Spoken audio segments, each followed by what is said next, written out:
Madame, Messieurs, bonsoir et bienvenue à cette autre édition de Regard social sur Equinox Télévision. Ils sont de plus en plus nombreux, ces enfants qui naissent avec des malformations congénitales. Et comme vous le savez, des causes sont diverses et variées et parfois même pas connues. Et c'est la raison pour laquelle ce soir, Regard social se penche à nouveau sur certains cas, les cas que vous aurez à découvrir tout au long de cette édition, avec également les explications des parents, même de ces enfants.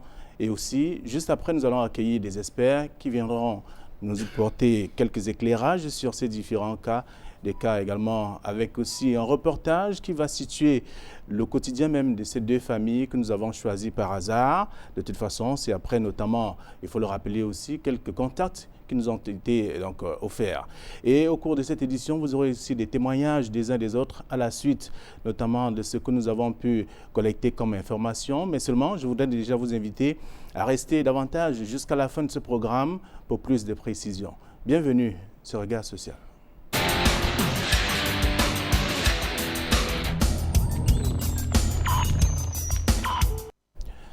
Ce bébé que je porte se prénomme Bonaventure et son père est avec nous sur ce plateau. Bonsoir Philippe. Bonsoir, chers téléspectateurs. C'est votre fils que je porte. C'est mon fils Philina Bonaventure. Oui. Il est né en l'an 2015, le 15 août 2015. Donc il n'avait pas de problème psychologiquement. Bon, pendant des temps, un mois, je suis quitté du village pour rejoindre les villes. Et par derrière, je comprends déjà que sa mère commence à m'appeler que non, l'enfant est malade. Il faut qu'on j'envoie l'argent, on va l'amener dans le petit centre qui est au village. Jusqu'à que l'enfant ne tenait pas, jusqu'à qu'elle a marché beaucoup avec lui. Bon, comme je n'ai aucun père qui est au village, j'ai préféré que, bon, comme ça, je l'envoie l'argent, elle monte avec l'enfant ici.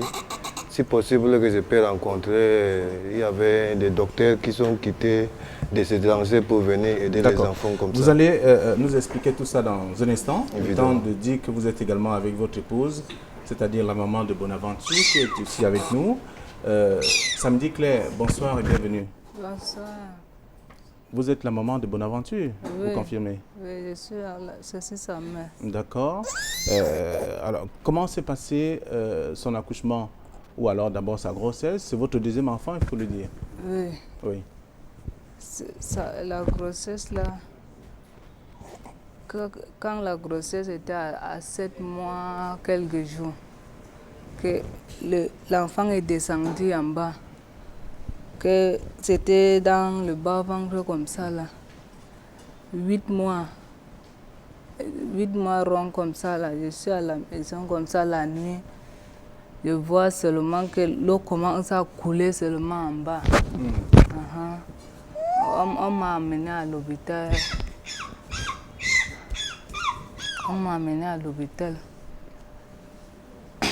Oui. Oui, on a dit que je dois rester, que les médecins qui sont dans l'hôpital, là, ils viennent d'abord me regarder. D'accord. Vous étiez à l'extrême nord, c'est ça? Oui. Oui, c'est là-bas que vous avez conservé votre grossesse parce que votre mari n'était pas auprès de vous. Il était à Douala pour se chercher. Et il vous a fait appel lorsque vous lui avez dit que vous avez finalement accouché et que l'enfant était malade. Oui. Oui, d'accord. Alors, vous n'êtes pas seul également sur ce plateau. Nous sommes avec maman Néon Pauline. Bonsoir. Bonsoir. Oui, vous êtes la grand-mère de... Je suis la grand-mère de Daniela, oui. Oui, Daniela qui n'est pas avec nous sur ce plateau. Oui. Elle aussi, elle est malade. Elle est malade. Oui, elle souffre de quoi? Elle est là comme ça. Moi, je ne peux pas déterminer de quoi elle souffre.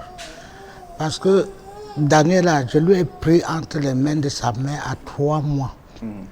J'ai élevé Daniela jusqu'à 5e. Je n'avais jamais vu la qualité de maladie qui lui est prise là. Elle a 15 ans aujourd'hui. Elle a 15 ans aujourd'hui. Oui. Vraiment, moi je ne sais pas moi comment cette maladie-là est venue. On a tout fait sur Daniela. Tout fait, aller n'importe où avec Daniela. Et Daniela est comme ça là. C'était ma main droite.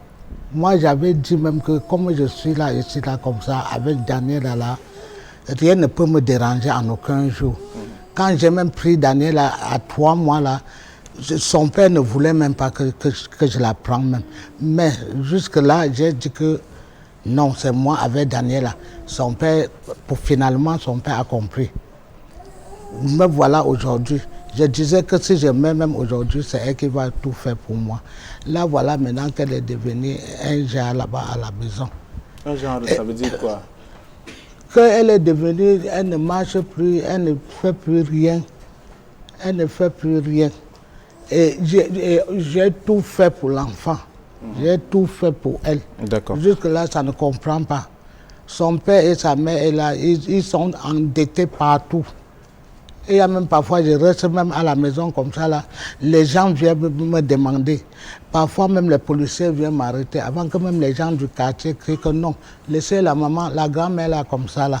Elle est dedans avec son enfant malade, elle ne connaît rien. D'accord. Ça fait 2 ans et demi qu'elle est à la maison. Elle n'est plus allée à l'école. Non. Elle est revenue un jour avec une douleur au niveau de la tête ou de la nuque. De dos. Voilà. Elle vous a dit qu'elle sentait mal. Oui, qu'elle sentait. Demandé. Et au fil du temps, la situation s'est empirée. Oui, papa. Vous êtes allé chez les tradipraticiens? On est parti partout, même chez les praticiens. Est-ce qu'on vous a dit de quoi elle souffre? Tout ce qu'ils ont donné comme remède, on a donné. L'enfant a pris, ça ne donne rien. Cela n'a rien donné. Ça ne fait qu'augmenter, ça ne fait qu'augmenter. L'enfant est dedans, elle est devenue grasse comme ça, là, alors que l'enfant n'était pas comme ça. L'enfant est changé complètement. D'accord. Là où je suis là, vraiment, de Dieu, même mes petits arachides que je vendais là, je ne vends même plus. Je suis là comme ça avec l'enfant. Vraiment, de Dieu, tout le monde a pitié de moi au quartier, papa. Ok. Alors, Bonaventure c'est le bébé de Philippe. Bonaventure ne parle pas, il ne fait pas de gestes, il est âgé de 4 ans. Il n'a pas l'air, Philippe. C'est des problèmes qu'il a. Évidemment.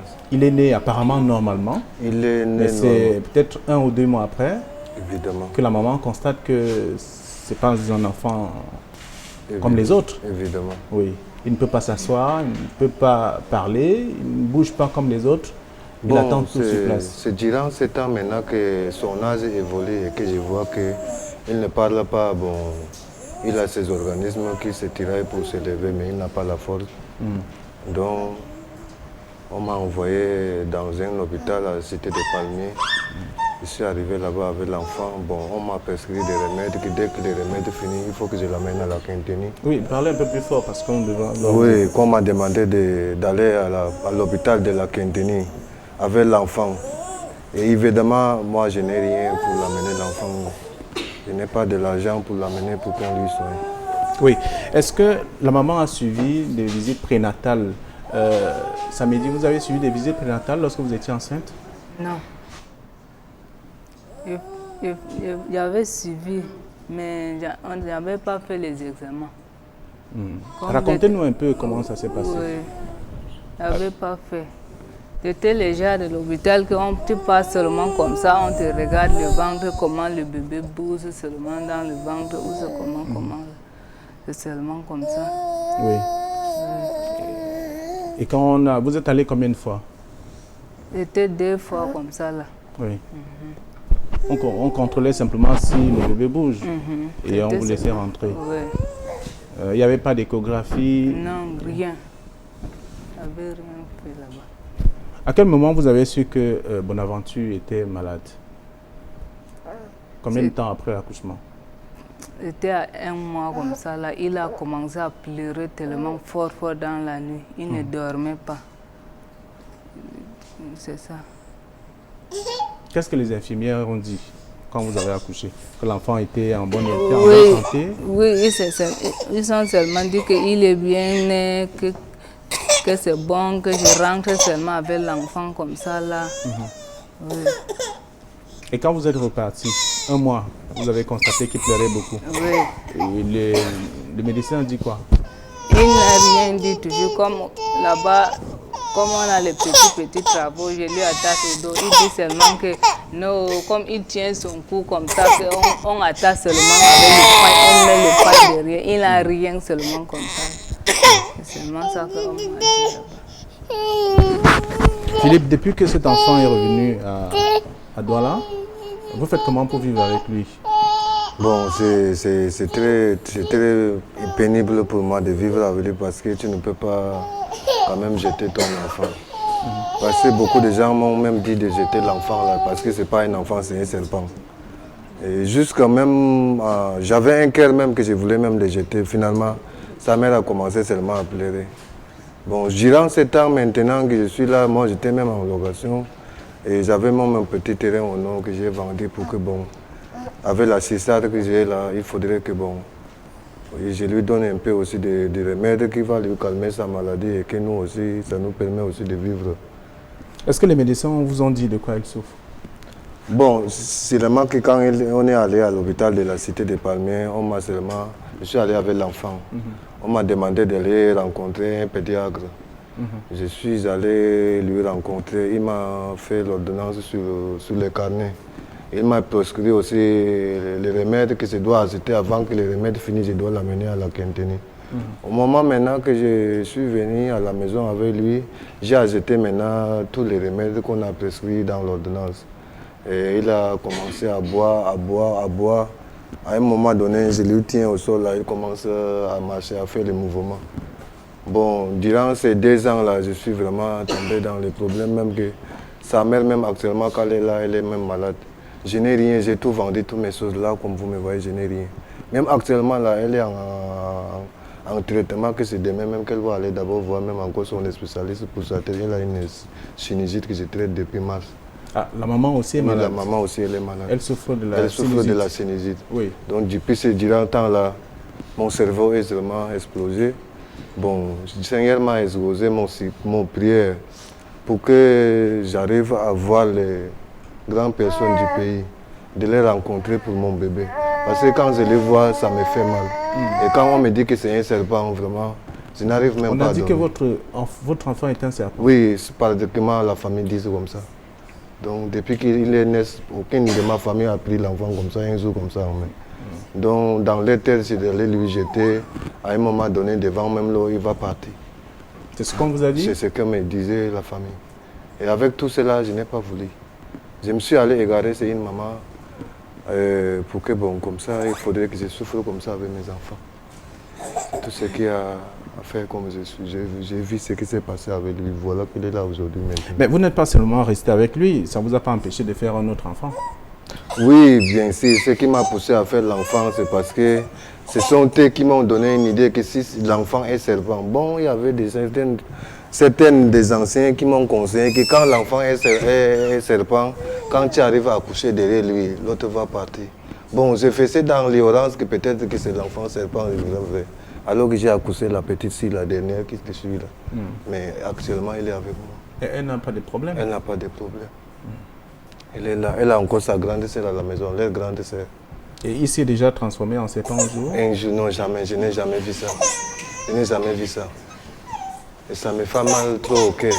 Quand on me dit que c'est un enfant serpent et que c'est encore la famille qui devait me donner le courage d'aller voir certains docteurs. Mais finalement, on m'a préféré plutôt de décourager. Bon, je suis allé dans les églises, rencontrer un pasteur. Durant ces 2 ans-là, je suis en train de prier chez lui avec mon pasteur. Et chaque dimanche, je pars à l'église avec lui. On effectue une prière chez moi, là où j'habite au chantier. Et des trucs comme ça aujourd'hui, que Dieu a ouvert sa route pour que je rencontre le monde dans le pays aujourd'hui. C'est vraiment comme ça que ça s'est passé. Ok. Alors, votre famille ne sait pas que vous avez cet enfant? Oui, ils sont au courant que j'ai un enfant. Je suis quitté devant, ma famille est quittée devant mes parents avec l'enfant comme ça. En pleurant parce que j'étais ici en ville, elle est au village. Quand je l'ai envoyé l'argent maintenant pour qu'elle monte, puisqu'il pleurait, il n'arrivait même pas à préparer à manger. C'est le mal que les voisins préparaient un peu lui donner pour que bon. Parce que l'enfant est attaché au dos comme ça pour définitif. Il ne descend pas pour que quelqu'un prenne, il dit que c'est un albin servant, il ne doit pas prendre. Et moi je ne suis pas au village pour l'aider. Je me suis obligé d'envoyer l'argent pour qu'elle monte ici avec moi. Pour qu'on souffre ensemble avec lui et qu'elle est aussi avec moi et qu'il est avec moi. Les jours qu'il se transforme en serpent, ça va aussi nous faire les témoignages devant l'Éternel. Ok. Alors, il n'y a pas d'amélioration parce que vous n'avez pas d'argent pour sa prise en charge. Évidemment. Vous n'avez pas d'argent pour Je n'ai l'amener pas à l'argent. l'hôpital. Je n'ai pas l'argent pour le prendre en charge. Là où j'habite même, je suis au chantier, c'est une femme qui avait pitié de moi. Elle m'a vu que j'ai un enfant qui est comme ça. Bon, vous savez souvent que les mères, ce sont les mères de l'enfant. Et l'enfant est le don de Dieu. Elle avait pitié de moi. Elle m'a fait loger dans un sentier. Actuellement, je me retrouve comme ça, avec ma famille comme ça. D'accord. Vous êtes dans ce chantier avec votre enfant et votre femme et vos deux ou trois enfants? Évidemment, nos 3 enfants. Vous avez 3 enfants? Les 3 Ça veut dire enfants. qu'avant Bonaventure, il y a un enfant. Oui, oui, Bonaventure, deuxième enfant. évidemment. Et, Et celle-ci, c'est Solange. Solange. Elle s'appelle Solange. La grande, elle s'appelle Aïra Constant. Et l'autre aussi s'appelle Bonaventure. Et c'est votre homonyme? Oui, oui, oui, oui, oui. Bonaventure est votre homonyme? Bonaventure, c'est mon fils. C'est mon fils que je lui ai accouché. Votre héritier? Oui, mon héritier. Mon garçon. Oui. Mon successeur. Oui. D'accord. Alors, maman, aujourd'hui, Daniela n'est pas venue avec vous sur ce plateau parce que elle est malade, elle est alitée, elle ne bouge pas. Il faut forcément qu'il y ait quelqu'un auprès d'elle pour faire ses mouvements, ses besoins et tout le reste. Oui, oui, papa.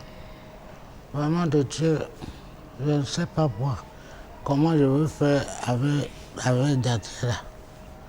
Daniela est comme ça. J'avais dit que si je me couche même à l'hôpital, c'est elle qui va me regarder.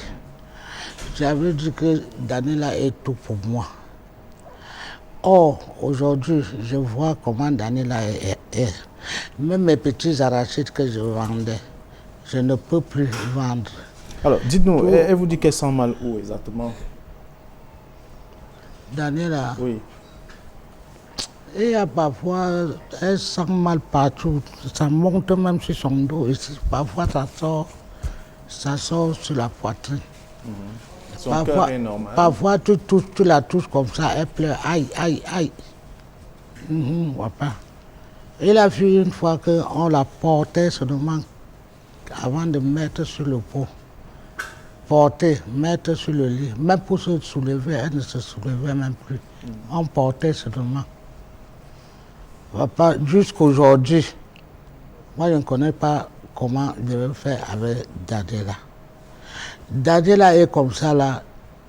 Je disais que c'est elle qui va même me succéder. C'est ma petite fille. Vraiment. Dieu a fait maintenant. Elle est votre homonyme? Elle est d'abord mon homonyme. Vous comprenez bien. Elle est d'abord mon homonyme. Vraiment, je la vois encore aujourd'hui couchée. Quand je suis même malade comme ça, c'est elle qui me regarde. Moi, je vois aujourd'hui comme ça, là, Daniela est couchée. C'est moi qui fais tout. Et regarde même là où je reste même avec Daniela. Vraiment de Dieu, et que je n'ai même pas la possibilité. Quand je regarde la fille là aujourd'hui, je veux seulement mourir. Alors que j'avais dit que c'est elle qui est tout pour moi. Vraiment, je ne sais pas comment je peux faire. Sa maman est là, comme sa maman est là, comme ça là. Tu la coupes même avec le couteau, les larmes ne peuvent pas sortir, tellement qu'elle a pleuré de sa fille jusqu'à. Même avec son père, partout, ils sont endettés partout. Partout. Je n'arrive même pas à rester à la maison. Je vous ai dit que le policier est venu l'autre jour pour m'arrêter. C'est les gens de quartier qui ont même intervenu pour moi. Que laisser la maman là, elle est là. Il est venu vous arrêter parce que Daniela est malade? Ou alors vous Non, avez fait pour les dettes que de ses parents sont partis. Okay. Oui. Et puis même les gens de quartier sont sortis intervenir. Ils disent que non, laissez la maman là comme ça. Elle est avec sa petite fille. Elle ne connaît rien de ce que vous demandez là. Afin que même les policiers là sont partis. D'accord. Vous allez regarder la caméra là. Vous parlez aux gens qui sont dans cette caméra. Vous leur dites ce que vous voulez pour Daniela.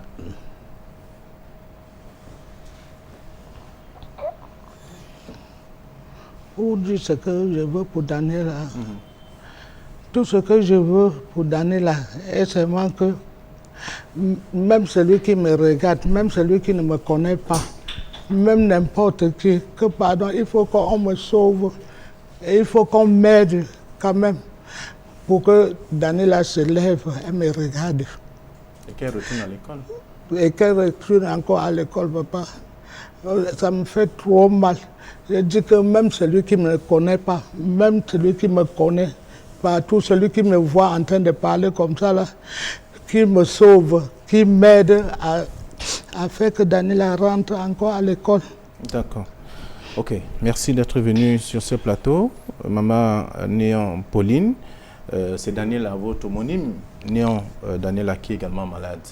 Et elle est restée à la maison parce qu'elle n'a pas pu être là ce soir. Impossible pour elle de pouvoir se lever parce qu'elle ne bouge presque pas. Et Philippe, oui, on va se séparer. Vous êtes venu également parce que votre fils, vous n'avez pas d'argent pour prendre en charge votre fils. Il ne parle pas, il est votre successeur. Évidemment. Et un successeur dans cet état, il ne vous sert peut-être à rien. Évidemment. Et vous voulez qu'on le prenne en charge pour qu'il vous succède. Évidemment. Oui.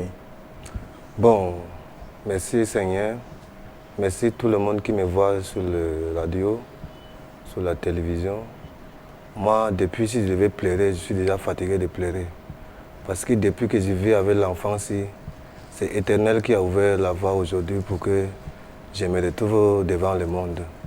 Et sans rien, sans la volonté de Dieu, rien n'est possible. Vraiment, tout ce que je demande sur l'enfant, bon, je ne pensais pas me retrouver ici ou même. Et je me retrouve ici aujourd'hui par la grâce de Dieu. Et je demande au Seigneur qui ouvre les gens de bonne volonté et qui comprennent que Dieu existe, qu'il fasse quelque chose de très important à mon enfant. Et qui pouvait se revendre la vie. Et que si je pouvais me descendre un jour au village avec mon enfant qui est serpent et qui s'est transformé en homme, vraiment ça devait me faire beaucoup de fierté. Et je demande beaucoup à tout le monde qui me regarde, qui me voit.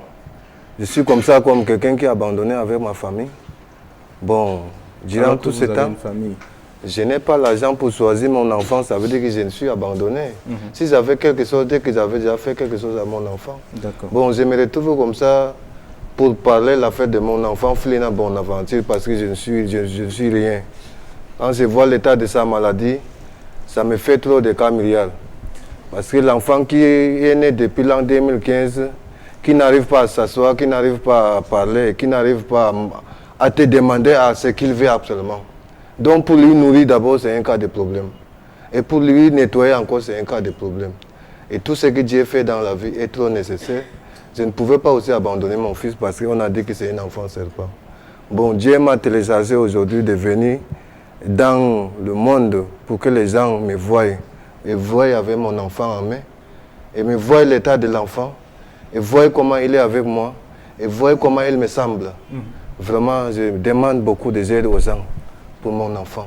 Tout ce que je demande à Dieu, si que l'enfant, si c'est lui qui lui a envoyé au terre, qu'il fasse quelque chose de très important de sa vie. Amen. Merci. D'accord. Merci Philippe, merci également à sa maman, Samedi Claire, qui est également avec nous ce soir. Vous voyez bien qu'il y a des situations difficiles à vivre et c'est la raison pour laquelle ils ont choisi de venir à Regard Social pour vous tendre la main. Question de pouvoir contribuer dans la prise en charge de ces enfants, des enfants qui n'ont pas demandé à naître de cette façon, bien entendu. Mais seulement, sachez que l'équipe de reportage de Regard Social s'est rendue dans l'environnement immédiat de ces deux cas que nous vous présentons ce soir. Comment est-ce que ces parents vivent? Comment est-ce que ces enfants vivent également? C'est dans un reportage que je vous invite à suivre. Et juste après, nous allons accueillir nos experts. Je prie aux hommes de bonne foi, de bonne volonté, de les aider.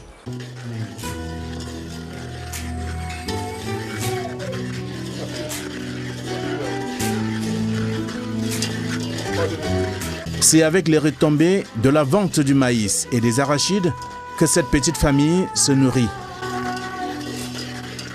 Les pères fois seulement, il part faire un peu le job au sanctuaire comme ça là, il vient. Moi-même, avec la maladie, tout, je fais un peu les arachides. Je ne peux pas vendre ça.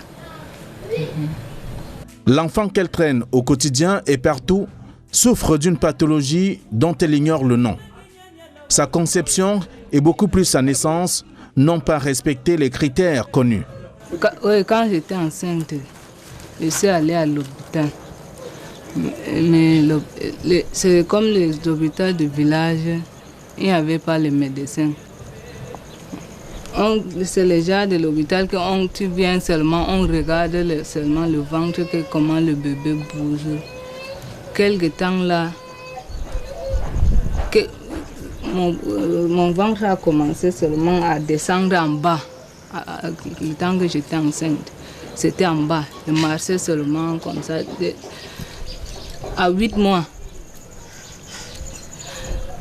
Un jour comme ça, je suis à la maison. Je vois seulement l'eau descend seulement en bas de moi. Jusqu'à que je suis allée donc à l'hôpital. Surtout, toujours dans les petits hôpitaux de village. Là. Les médecins qui sont dans l'hôpital, là, qui vient me regarder. Il est venu le matin. Il a dit que non, c'est la maladie, que l'enfant là n'était pas encore en termes de nerfs. On me prescrit les remèdes, je bois d'abord. Que l'enfant va encore faire 1 mois dans le ventre avant de naître.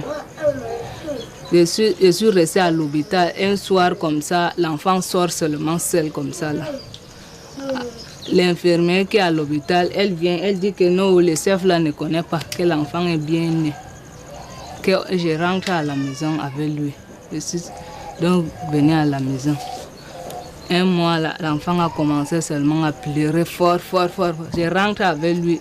On me donne seulement que c'est son ventre, que je ne peux pas lui puiser, c'est seulement comme ça. Cet enfant, né dans des conditions difficiles, est l'homonyme de son père. Mieux, son héritier. Ça, c'est mon garçon. Parmi mes enfants, c'est mon garçon. Dans la vie, il faut un enfant parce que quand tu as un garçon, même chez nous au village, c'est lui qui t'enterre. Parce que c'est lui qui va rester demain pour que les filles qui sont allées en mariage reviennent te trouver ton tombeau. C'est ton garçon. Vraiment, je suis en problème comme ça. Je n'arrive pas à expliquer ça. C'est que je me suis même suicidé depuis avec les problèmes qui m'ont arrivé cette année. Mais j'ai toujours le cœur. Au regard de l'état de santé de l'enfant, la famille de Philippe Dassidi, 34 ans, qui n'a jamais apprécié son fils, a souhaité que Philippe se sépare de celui-ci. Car pour elle, c'est un enfant serpent. Une équation pas facile pour lui. Donc l'enfant qui est avec moi, si personne n'a jamais touché dans ma famille un jour, c'est moi et ma femme qui s'occupe de lui. Donc quand il est là, c'est avec moi et sa mère. On a dit que l'enfant que j'ai, c'est un sorcier ou c'est un serpent. Il faut lui mettre devant l'eau où il va partir.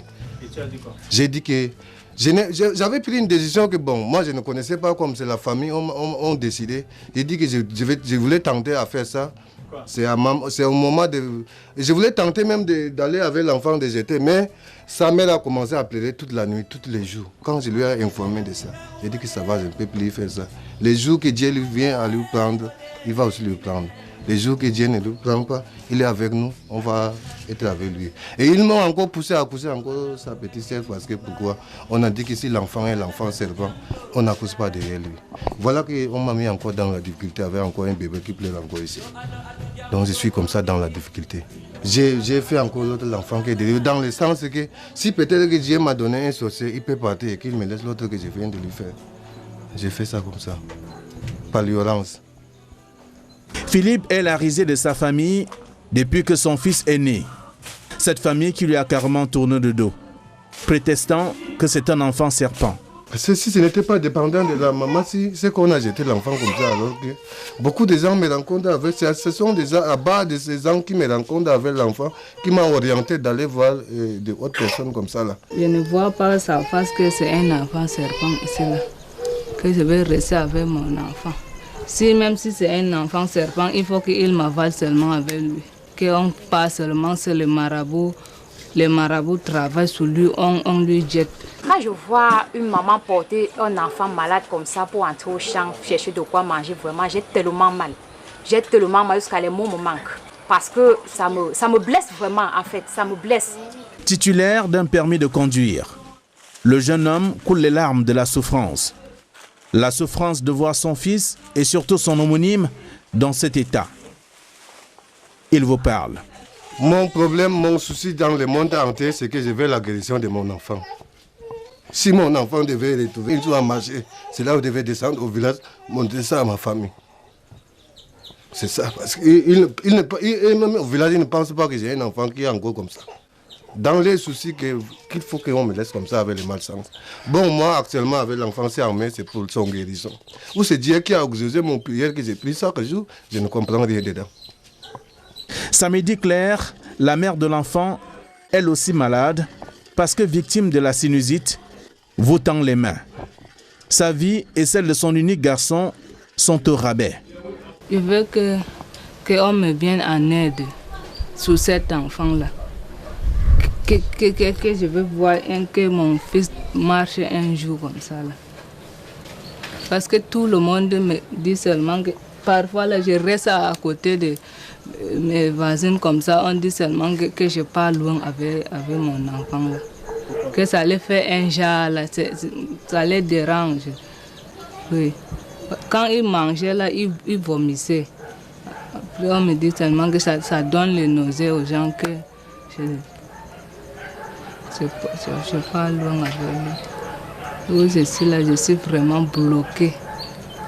Je suis vraiment bloquée avec l'enfant là. Je prie les hommes de bonne volonté, de bonne foi, surtout les chers, surtout les spectateurs, de voir vraiment le cas de cet enfant. Parce qu'on a tout dit sur cet enfant. J'ai vraiment très mal à la place de cette maman-là, en tant qu'une mère comme elle. C'est d'aller à l'école, dans des circonstances troubles. Un jour, je rentrais de classe. Mon doigt a commencé à me faire mal. Je me suis couchée. Maintenant, je pensais que je suis tombée ou j'ai fait un faux pas. Je ne savais pas que c'était grave comme ça. J'ai dit à ma mère que mon dos me fait mal. Ça m'a provoqué la toux. Je ne faisais que tousser chaque nuit. Je toussais.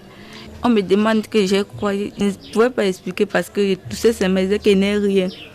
On avait dit que c'est l'estomac parce qu'en me faisant mal au dos, ça sortait ici devant.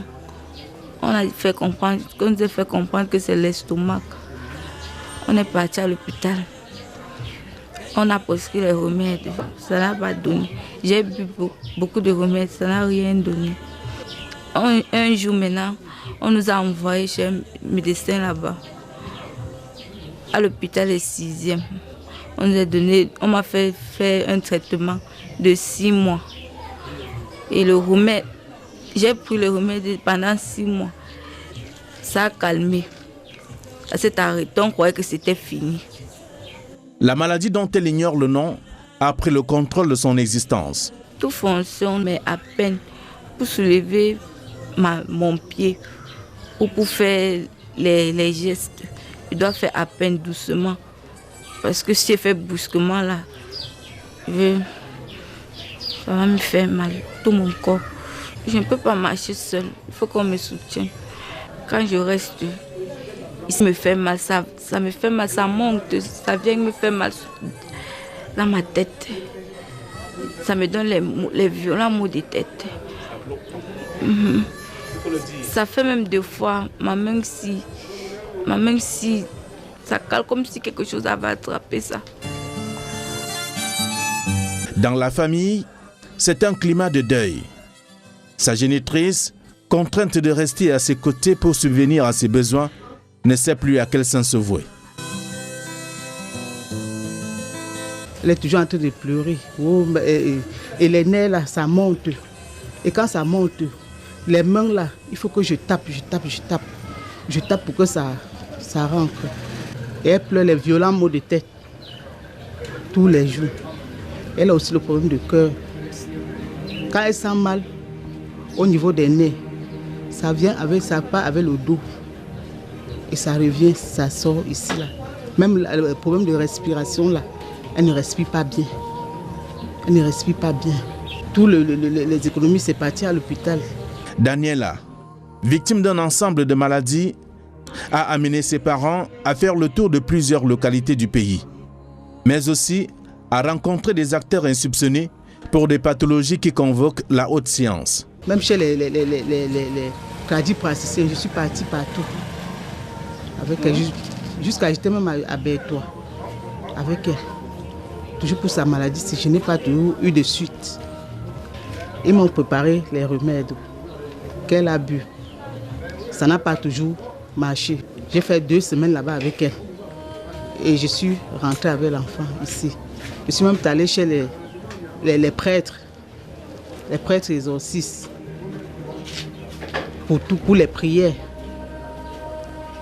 Jusqu'à maintenant, ça n'a pas. Elle est toujours dedans.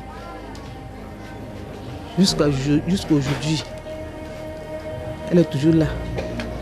Je souffre toute la nuit avec elle. Depuis lors, l'adolescente qui cherche désespérément la solution à ses maladies n'a presque plus exercé des mouvements volontaires. Je suis à la maison avec elle parce que elle ne peut pas se lever seule pour faire ses besoins. Il faut que je sois là pour l'aider à le faire. Et même pour manger, il faut que je sois là pour lui donner à manger. Ses pieds ne bougent pas, même les membres ne bougent pas. C'est comme si c'est paralysé. Donc là où elle est là, il faut qu'elle fasse les selles. Je n'ai pas versé. Je cherche ce qu'elle va manger depuis 2 ans qu'elle est malade. C'est comme ça que je vis. Le quotidien est bouleversant, avec des lendemains incertains. Daniela n'a plus que ses yeux pour voir et sa bouche pour vous demander le soutien.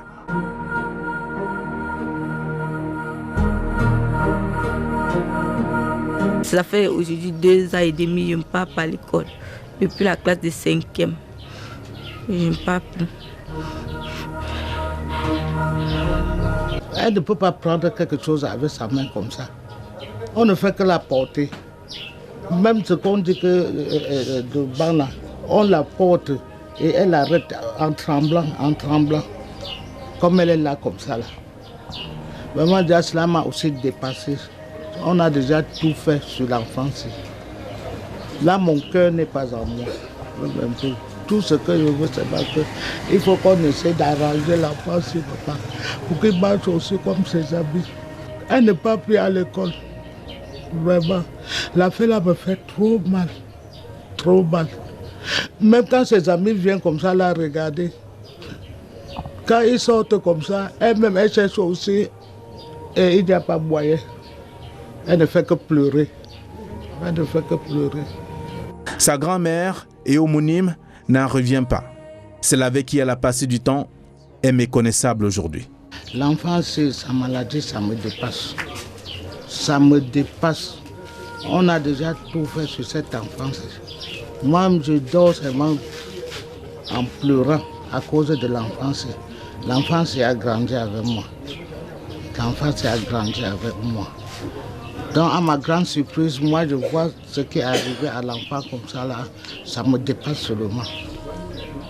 Donc, vraiment, Dieu, tout ce que je veux seulement que vraiment vous m'aidez. Si l'enfant peut encore se lever, marcher aussi comme ses amis.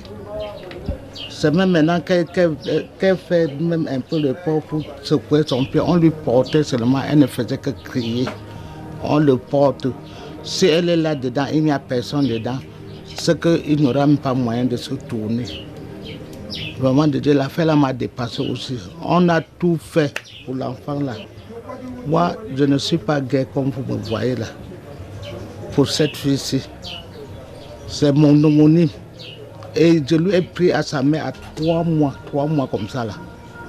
Elle a grandi qu'entre mes mains. Je n'avais jamais vu des trucs comme ça là. Vraiment, Dieu, l'enfant a grandi maintenant. Comment elle peut m'aider? Je ne sais pas ce qui a tapé l'enfant et mettre dedans. Je ne sais pas, papa. Les yeux larmoyants, des familles voudraient non seulement découvrir les causes de la souffrance de leur enfant, mais aussi des solutions. En patois. Et alors? Moi, je suis entre... Même moi, papa. Je suis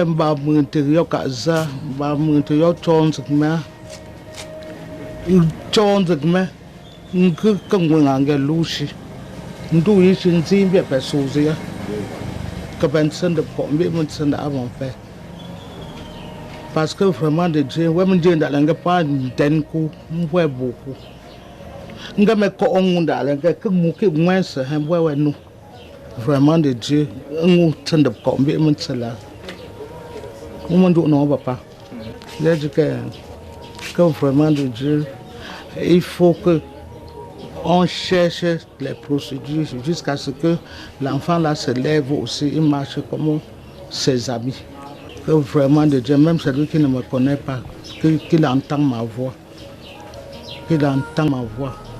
Jusqu'à ce qu'on trouve comment on va faire pour que l'enfant se lève. Ces deux familles sont désemparées à cause des pathologies qui traumatisent l'existence de leurs enfants.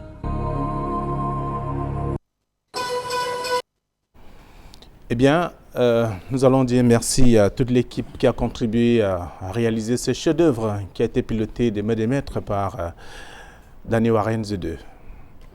Avec nous sur ce plateau pour comprendre un peu ce qui arrive à ces deux enfants, nous avons Dr Joachim Noël. Bonsoir et bienvenue. Bonsoir M. Ndongo, bonsoir panéliste. Vous êtes pédiatre et neuropédiatre, consultant de neurologie ou de neuropédiatrie à l'hôpital La Quintini de Douala. C'est ça. Et bien entendu, vous êtes en clientèle privée. Tout à fait. Vous avez suivi le reportage et même les témoignages. A priori, qu'est-ce que vous dites? Merci M. Ndongo. Il y a deux cas effectivement très parlants. Et je commence par le premier cas. Le petit enfant Bonaventure. C'est des cas assez classiques de complications liées à la naissance. L'enfant qui naît et qui a sûrement des problèmes plus ou moins diagnostiqués, qui ont, n'est-ce pas, des répercussions au niveau du cerveau et qui plus tard ont ces séquelles que nous constatons. Alors quand on suit l'histoire de la maman, elle n'a pas été bien suivie pendant la grossesse. Elle n'a pas été bien suivie. Elle a fait juste 2 visites, pas d'échographie, pas de bilan. Et par conséquent, à la fin, elle a fait une perte de la poche des os. Ça s'est rompu longtemps avant l'accouchement. Ce qui fait penser à une infection probable que l'enfant aurait subie et qui n'a pas été diagnostiquée non plus, et non plus traitée. En dehors de ça, donc on pense qu'il y a une infection du nouveau-né qui n'a pas été diagnostiquée. Et on ne sait pas si l'enfant a eu l'ictère ou pas. Ça, c'est une question que je me posais dans le moment. Si l'enfant étant né a eu ce qu'on appelle jaunisse dans les premiers jours de vie, ce qui serait encore une complication plus grave. Mais rien que l'infection déjà est source de complications probables chez le nouveau-né. Et si en plus il n'est pas diagnostiqué et traité, on s'attend bien à ce que cet enfant ait ce retard, qui est actuellement au niveau d'un retard psychomoteur et on peut même dire une infirmité motrice cérébrale. D'accord. On est au stade d'infirmité motrice cérébrale, IMC. Merci. Vous allez davantage nous expliquer le cas, ou alors les deux cas tout à l'heure, puisque vous êtes pédiatre et neuropédiatre en même temps. Alors, Dr Njomo Armel, bonsoir. Bonsoir, Fabien. Vous êtes médecin, cardiologue, président exécutif de la fondation Carivi. Vous êtes invité justement parce que votre spécialité permet aujourd'hui de comprendre les problèmes que rencontre Daniela, beaucoup plus. Et même si vous aurez un mot à dire sur le cas de Bonaventure aussi. Oui. On peut déjà savoir ou avoir une idée. Vous êtes parent, vous avez un enfant. Son père disait que c'est un enfant serpent. Un peu comme sa famille a toujours pensé. Disons que parler d'un enfant serpent, ça n'existe pas. Donc le neuropédiatre l'a dit, c'est un enfant qui souffre certainement d'un problème neurologique avec des répercussions, n'est-ce pas, sur la motricité. Et certainement dû à soit une anomalie lors de la formation de l'embryon, c'est-à-dire qu'avant la naissance, dans la conception de l'enfant, une malformation qui s'est produite pour des raisons ou d'une autre, ou encore juste au moment de l'accouchement, il a expliqué même par exemple avec une infection éventuelle qui aurait provoqué, n'est-ce pas, un déficit d'oxygénation du cerveau. Je n'entre pas trop là-dedans, mais le deuxième cas encore, qui est le cas qui me séduit un peu le plus sur le plan médical, c'est le cas de cette jeune fille qui malheureusement pose un problème, probablement, j'ai envie de dire endocrinien, pour dire un problème un peu des hormones. Donc on a ça tout l'air d'être un problème d'hormones qui a généré, n'est-ce pas, toutes les complications que nous sommes en train de vivre chez elle et on pourra davantage revenir là-dessus. D'accord, merci d'être venu sur ce plateau. Merci. Et vous n'êtes pas seul, il y a Dr Yemi Racine qui est avec nous. Bonsoir et bienvenue. Bonsoir Fabien. Vous êtes médecin généraliste, mais beaucoup plus parce que ce n'est pas votre expérience d'ancien patron d'une formation sanitaire, parce que c'est beaucoup plus intéressant. C'est des cas que vous avez rencontrés durant votre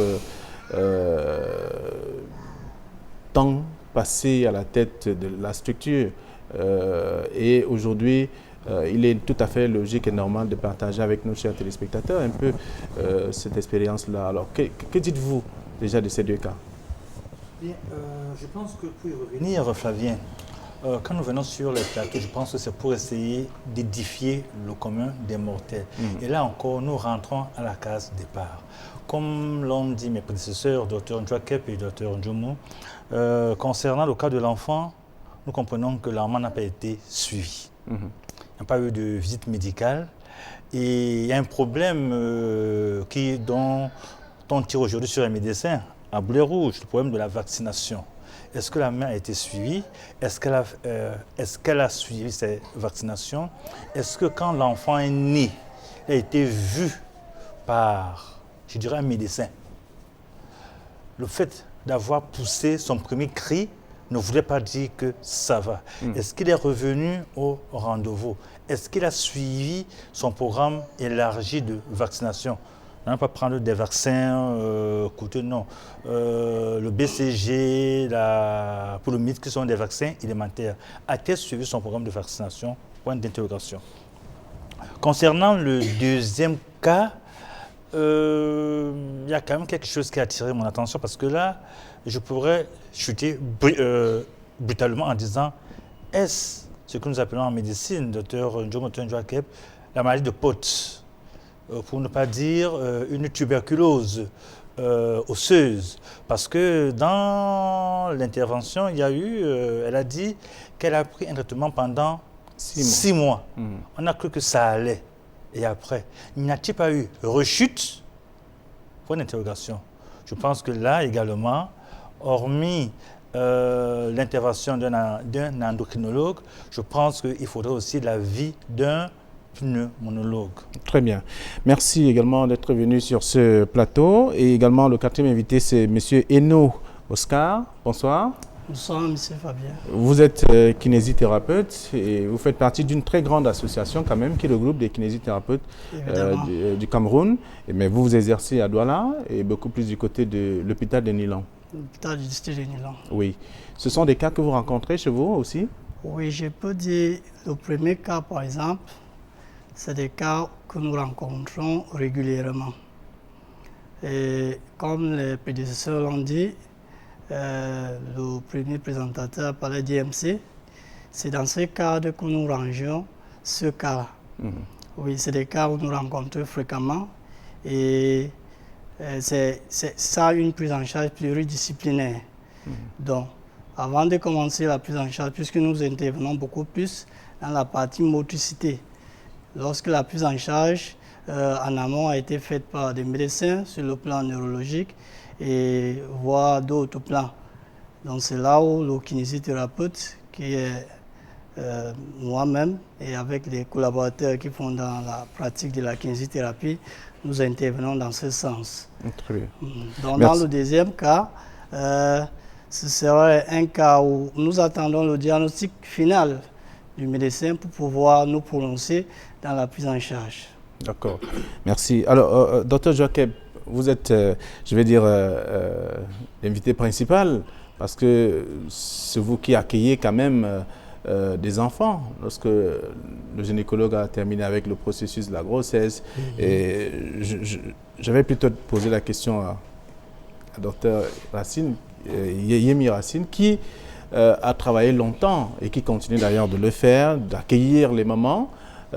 Pour une maman qui arrive justement à l'hôpital et qui est enceinte dans ses premiers mois de grossesse, il y a quand même un processus, il y a des règles à respecter. Bon, je pense que ce soit Dr Ndjouakep qui est neuropédiatre, a d'abord été médecin. Que ce soit Dr Ndjoumou, il a d'abord été médecin. Donc nous avons tous le B à bas. Quand une femme arrive à l'hôpital, alors quand une femme enceinte arrive à l'hôpital, il faut qu'elle fasse ses premières visites prénatales. Oui. Ça, c'est le B à bas. Je pense que même dans les petits centres, même nos collaborateurs qui ont des petits centres au quartier, il faut faire ce qu'on appelle les visites prénatales. Donc il y a des examens à faire. On a écouté la maman, enfin, je veux dire la maman de Bonaventure, qui dit... Elle n'a pas fait ses examens. Elle est allée dans un petit centre. Elle m'a dit au village, oui. Dans le Septentrion, on sait... Bon, ça dépend aussi, mais c'est là où le bas blesse. Tout le monde qui porte la blouse s'appelle docteur. Tout le monde qui met la blouse s'appelle docteur. C'est la raison pour laquelle je parle sous le contrôle du docteur Njomo qui est à la cantine ainsi que même chez nous, quoi. Le médecin a sa particularité. Il met une blouse à longue manche. La sage-femme met une blouse rose. Le chirurgien met une blouse verte. On se distingue. Mais pour peu que le commun des mortels voie un X avec une blouse, docteur. Alors, vous avez fait une formation d'auxiliaire sanitaire. Au vu de la précarité que nous vivons, vous allez ouvrir un petit trou dans votre chambre, on vous appelle docteur. Et voilà donc les conséquences. Quelque part, en fait, c'est un sujet assez épineux parce que comme j'ai parlé de précarité, on cherche le boulot. Il n'y en a pas. On a fait une formation, on attend à élever ses petits frères et autres. Donc, il faut qu'on fasse quelque chose. Et voilà donc la conséquence de cette précarité. Alors. Donc, pour revenir, quand une maman arrive, elle doit se faire... Il y a un bilan B.A.B.A. Il y a une numération, il y a une TPS, il y a une toxoplasmose, il y a une rubéole, il y a une syphilis, il y a une échographie. Je pense que c'est essentiel. Okay. Alors, c'est essentiel, on le comprend bien. Et lorsque tout cela est fait, soit c'est respecté ou pas, mais ce qui est sûr, c'est que l'enfant finit par naître. Et quand l'enfant naît, Dr. Joachim, c'est vous qui le recevez en tant que pédiatre. Oui, le pédiatre ou même un personnel de santé expérimenté.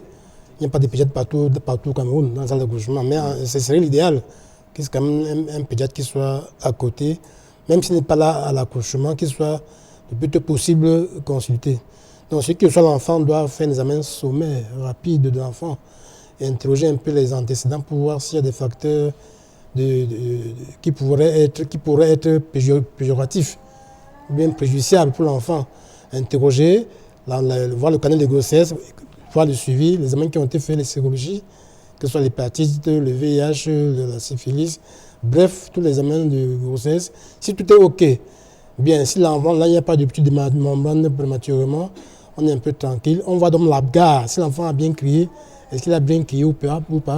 S'il a bien crié, on évalue, n'est-ce pas, la coloration, la respiration, le cœur, et on évalue dans le score d'Abgar qui nous chiffre à peu près, qui donne un état à l'instant T de comment est l'enfant.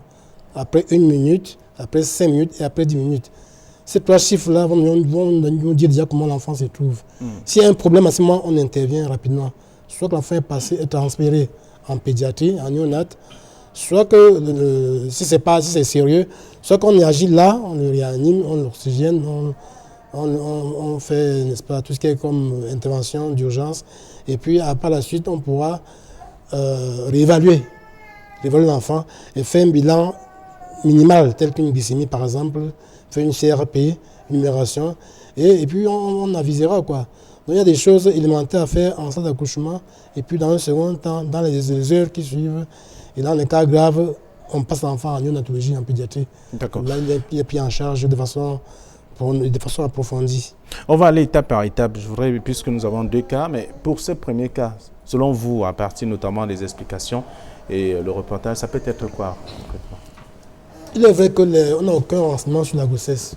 On n'a fait aucun bilan, aucune sérologie, aucun bilan prénatal. Donc, toute infection pendant la grossesse peut être cause de cet état de l'enfant. Mais à ce niveau-ci, moi, je peux faire un pari que cet enfant a eu une complication liée à la naissance, c'est-à-dire qu'il a dû être infecté. L'enfant n'a pas été traité, n'a pas été diagnostiqué, n'a pas été traité. Et on gère actuellement les conséquences de cette phase d'accouchement, de naissance, qui n'a pas été bien, qui ne s'est pas bien passé, disons. Donc moi, je crois que cet enfant souffre d'une infirmité motrice cérébrale, qui est une atteinte, n'est-ce pas, cérébrale due aux conditions de naissance qui sont mal passées. Très souvent, il y a des enfants qui naissent, qui n'écrivent pas bien, qui sont prématurés, qui sont infectés, qui ont un Apgar faible. Donc, un de ces facteurs peut être cause de cet état de fait. Et dans ce cas particulier, je pense plus pour une conséquence d'une probable infection néonatale qui n'a pas été diagnostiquée. Ça n'exclut pas une infection passer inaperçu sur la mère. Je ne s'en exclut pas, mais ça, c'est une première hypothèse. Et la deuxième, donc, il n'y a fait aucun bilan. Une infection, toxo, rubéole, syphilis, etc. VIH, pourquoi pas. Non diagnostiqué pendant la grossesse, non traité peut donner ce tableau aussi. Donc, on a autant d'hypothèses probables, possibles, qu'il faudrait, n'est-ce pas, essayer de déblayer pour arriver à un diagnostic final. Toujours est-il que dans tous les cas, l'enfant est actuellement IMC. D'accord. Alors, Dr Njomo, ce n'est certainement pas votre spécialité, mais l'avis des médecins, oui. Si vous avez ce qu'on a eu tout à l'heure, c'est-à-dire les explications de la maman, simplement, et le reportage, selon vous, ça peut être quoi pour le petit Bonaventure qui ne parle pas, il ne peut pas s'asseoir, il ne peut rien faire. Tout ce qu'il peut faire, c'est ça, crier, pleurer. Je ne dirais pas plus que ce que le spécialiste a dit, mais forcément, je pense que moi, je pencherais effectivement pour la même chose. Et pour le peu que je sais, je crois que l'enfant a vraiment été victime d'une souffrance cérébrale. Et une souffrance cérébrale à la naissance, comme je le dis, cette souffrance cérébrale parfois peut être même au moment de l'embryogenèse, où on peut avoir un défaut de bonne formation même du cerveau. Et cette souffrance cérébrale peut parfois survenir au moment de l'accouchement. Il a bien expliqué parce qu'en fait, les conditions de l'accouchement ne sont pas bien passées et il y a eu peut-être un défaut d'oxygénation du cerveau au moment de l'accouchement.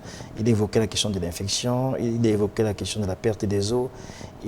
Parfois, il y a même la durée du travail aussi qui peut occasionner cela. Et même après l'accouchement direct, chez certaines personnes, on peut avoir aussi, n'est-ce pas, une infection qui peut engendrer, n'est-ce pas, une souffrance cérébrale, notamment lorsqu'on a des infections néonatales sévères, des méningites et tout. Et l'enfant garde parfois des séquelles aussi importantes. Donc, vraiment, du moment où, comme il le dit, on n'a pas accès au dossier médical, on ne sait pas ce qui s'est passé pendant l'accouchement, on ne sait pas. Donc, c'est un peu difficile. On ne peut que partir sur des hypothèses. D'accord. Alors, pour le cas que vous semblez maîtriser, je veux dire, qui rentre dans votre domaine précis, le cas de Daniela par exemple. Oui. Lorsque vous l'avez écouté, elle a expliqué, tout commence par la toux, et après, Dr Yemi a évoqué l'hypothèse d'une maladie de Pott. Voilà. Maladie de Pott, ou alors tuberculose. En termes simples. Tuberculose osseuse. Voilà, merci. C'est vrai que pour son cas, je suis un peu embêté, parce qu'en fait, il y a plusieurs paramètres qui entrent en compte. On peut signaler, par exemple, elle évoque une toux. D'abord, ça commence par une douleur lombaire. Ensuite, elle s'est mise à tousser. Et progressivement, elle a perdu un peu la capacité à se mouvoir, à se déplacer. Elle a commencé à prendre du poids. Et elle a des douleurs, un type de crampes dans les articulations et les membres inférieurs et aussi dans les mains. En fait, pour le mal de Pott, je ne suis pas trop favorable. C'est vrai qu'elle a reçu un traitement de 6 mois. Mais dans ma compréhension, moi, j'ai l'impression que le médecin a voulu faire un test. Parce qu'il s'est dit, on a cherché, on n'a rien trouvé, autant mettre au moins un traitement de la tuberculose et ça pourrait marcher. Mais ça n'a pas marché. Alors, parce qu'en fait, dans le cas du mal de Pott, s'il faut le dire, en général, si c'est une tuberculose qui est en dehors des poumons, pour dire en langage extra-pulmonaire, mais ça s'accompagne souvent aussi d'une fièvre, ça s'accompagne parfois d'un amaigrissement, ainsi de suite. Donc, je pense plutôt que la douleur qu'elle décrit actuellement, qu'elle continue à avoir, peut être aussi en rapport avec sa prise de poids excessive. Donc le fait qu'elle ait pris du poids pendant plus de 2 ans et qu'elle ne bouge plus assez, n'est-ce pas, ça retentit un peu sur la colonne vertébrale et ça entretient une certaine douleur. Mais à quoi est-ce qu'il faut penser chez elle? C'est vrai que c'est un peu difficile, mais a priori je me dis, elle serait en train de faire un problème d'hormones, pour qu'on me comprenne mieux, un problème d'hormones, un problème de la thyroïde par exemple. Donc j'ai pensé à un problème de la thyroïde. Pourquoi? Parce que lorsqu'une personne souffre de ce qu'on appelle une hypothyroïdie, parce qu'il y a 2 types, il y a l'hyperthyroïdie et l'hypothyroïdie. Dans l'hypothyroïdie, par exemple, elle peut développer effectivement une prise de poids excessive avec un menton qui devient gros, les muscles aussi qui deviennent gros. La personne peut devenir de plus en plus apathique, très asthénique. Donc elle arrive à faire le moindre effort, la sensation d'avoir un cœur qui bat lentement. Un problème de respiration, ça met la Donc en fait, et le plus souvent, la personne aussi est même apathique, c'est-à-dire qu'elle est recroquevillée sur elle-même, elle n'a plus envie de sortir. Et voilà. Et même comme étant une fille, si on interroge bien, il est possible que si on reste dans cette hypothèse, qu'elle ait même une pilosité qui ne soit pas bien développée au niveau de ses organes génitaux externes et même qu'elle ait des troubles de sa menstruation. Elle peut avoir des troubles de sa menstruation. Donc je pense qu'il faut vraiment investiguer sur ce côté parce qu'en fait, la survenue de cette affection, on ne voit pas quel phénomène aigu peut provoquer que brusquement comme ça l'enfant change totalement de comportement et devienne une autre personne. Donc je me dis qu'il faut rechercher au niveau des hormones. D'accord. Vous vous prononcez sur le second cas avant de donner la parole à Eno? Oui, le second cas, effectivement, c'est un cas assez complexe. Pour dire vrai, aucune piste n'est exclue. Aucune n'est exclue parce que le cas n'est pas classiquement fiché. Mais je crois que ce soit Dr Yemi, Dr Djomo, les hypothèses ne sont pas à exclure. Puisqu'il y a des arguments en faveur d'une tuberculose, il y a des arguments, c'est vrai. Le problème hormonal n'est pas exclu. Moi, j'ai aussi une autre hypothèse qui va ajouter pour permettre d'élargir un peu les recherches. Au niveau du syndrome clinique, d'abord, elle a une paraplégie, avec la partie basse du corps est paralysée. Les fonctions supérieures sont presque préservées, c'est-à-dire qu'elle continue à s'exprimer, elle a une intelligence normale, elle est consciente et tout, elle s'exprime très bien. Donc, on se demande s'il n'y a pas une atteinte au niveau médulaire, avec la moelle épinière, qu'on appelle classiquement des myélites transverses. C'est-à-dire qu'à un moment donné, une atteinte soit tumorale, soit compressive, soit infectieuse, virale, attaque la moelle épinière à un niveau donné et tout ce qui est en dessous est touché.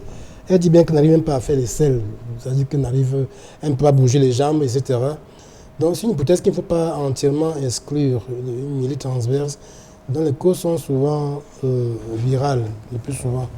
Et pour faire un bon diagnostic, c'est bon, on passe par le myéloscanner, un scanner du rachis de haut en bas, avec injection de produits de contraste.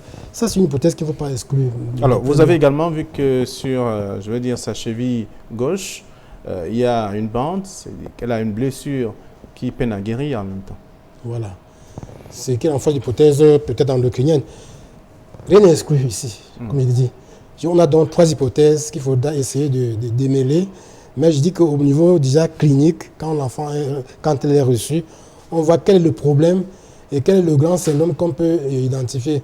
C'est une paraplégie, n'est-ce pas, je ne sais pas si c'est flasque ou si c'est spasmodique, mais c'est une paraplégie. Donc d'emblée, il y a un niveau de la moelle épinière. Le cerveau en tant que tel peut être touché, mais apparemment pas tellement, parce qu'elle reste très consciente, elle s'exprime, elle est en contact avec l'entourage. On peut dire que, du moins pour l'instant, ce n'est pas tellement touché le cerveau. Et l'hypothèse du docteur Yemi aussi, si on pense une hypothèse mal de porte, tuberculose osseuse, qui pourrait, n'est-ce pas, se disséminer au niveau du système nerveux central, on aurait dans ce cas beaucoup de complications déjà, même un coma, pourquoi pas, parce qu'à ce niveau, on aurait déjà beaucoup d'autres choses qui seraient arrivées. Ce n'est pas exclu, mais dans l'hypothèse, dans le cheminement des priorités, moi je pensais plus pour un problème d'une myélite transverse, éventuellement un problème endocrinien, et enfin en troisième position, éventuellement, comme la médecine est quelque chose de très complexe, un mal de porte, une tuberculose osseuse, qui crée ces tableaux assez difficiles. Donc c'est un tableau vraiment... Il faudrait une concertation multidisciplinaire, en fait, pour un cas comme ça. Il faut qu'il y ait un collège, qu'il y ait une staff technique des médecins qui s'asseyent et qui prennent le dossier en main et qui donnent chacun son argumentation. Et à la fin, on fait le bilan d'exclusion et sûr qu'à la fin, on aura un diagnostic de toute façon. Ce n'est pas un cas qui peut être impossible à étiqueter au moins. Même ce traitement, c'est autre chose. D'accord. Alors, Eno, Oscar, vous avez également suivi tous ces, je vais dire, ces explications, toutes ces explications, et en même temps, vous avez aussi écouté les parents tout à l'heure, et même la victime, je vais dire, Daniela, qui explique quand même son problème. Elle a des crampes de temps en temps, elle ne parvient pas à ouvrir les doigts quand ça lui arrive, et c'est pour quelques heures et ça revient. Elle retrouve un peu cette mobilité au niveau des mains, mais les pieds restent quand même un problème. Vous êtes kinésithérapeute. Est-ce que vous intervenez au début de la prise en charge ou simplement à la fin ou alors pendant la prise en charge? Pour ce cas peut-être. Oui, Il y a 2 cas en ce moment. Oui, pour le premier cas, par exemple, généralement, nous intervenons beaucoup plus quand les neurologues et les neuropédiatres ont pu stabiliser la situation. Et puis nous venons maintenant pour la partie motricité. Et il faut, si nous avons établi ce cas dans le cas de l'IMC, il faut révéler qu'il y a plusieurs types de cas d'IMC. Donc nous avons des cas de type spastique, des cas de type astétosique et des cas qui résument les 2 cas, donc qui vont dans l'ensemble. Et voyant le cas qui est devant nous, je pense beaucoup plus à un cas spastique, puisque vous voyez déjà l'enfant avec des légers raideurs au niveau du poignet, au niveau de l'articulation du genou, et puis il a une faiblesse aussi au niveau des muscles du cou. Il a 4 ans et il ressemble à un enfant d'1 an. Oui, il n'arrive pas à s'asseoir. Ça veut dire que son tronc est faible. Donc, généralement, la prise en charge kinésithérapeute viendra beaucoup plus.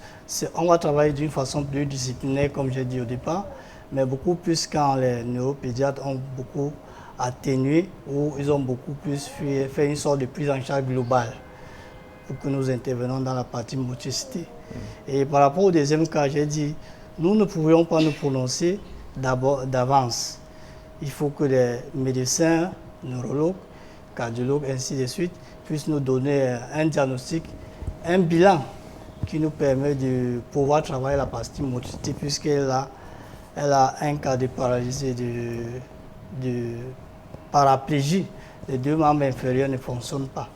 Donc, c'est dans ces cas que nous allons intervenir pour essayer de rééduquer la patiente pour la marche et faire en sorte qu'elle puisse regagner sa locomotion. D'accord, donc dès que le bilan est établi, vous entrez en scène, quoi, comme on dit. Alors, docteur Yemi, mais on le constate de plus en plus, les enfants naissent avec des malformations congénitales. C'est quand même... on peut questionner tout ça. Bon, les enfants naissent avec des malformations. La science évolue, il y a des sensibilisations qui sont également faites, mais jusque-là, on trouve quand même qu'il y a davantage des enfants qui naissent avec ces problèmes. Bon, je parlerai sous le contrôle de mon aîné, Dr Ndouaké. Comme je l'ai dit à l'entame, il y a le B à bas. C'est les visites médicales. C'est une bonne prise en charge. Parce que, comme tu as assez bien dit, la science évolue. Il y a des techniques qui évoluent. Je pense, je ne sais pas si à notre époque, Dr Ndouaké, est-ce qu'il y avait l'échographie? Ça commençait.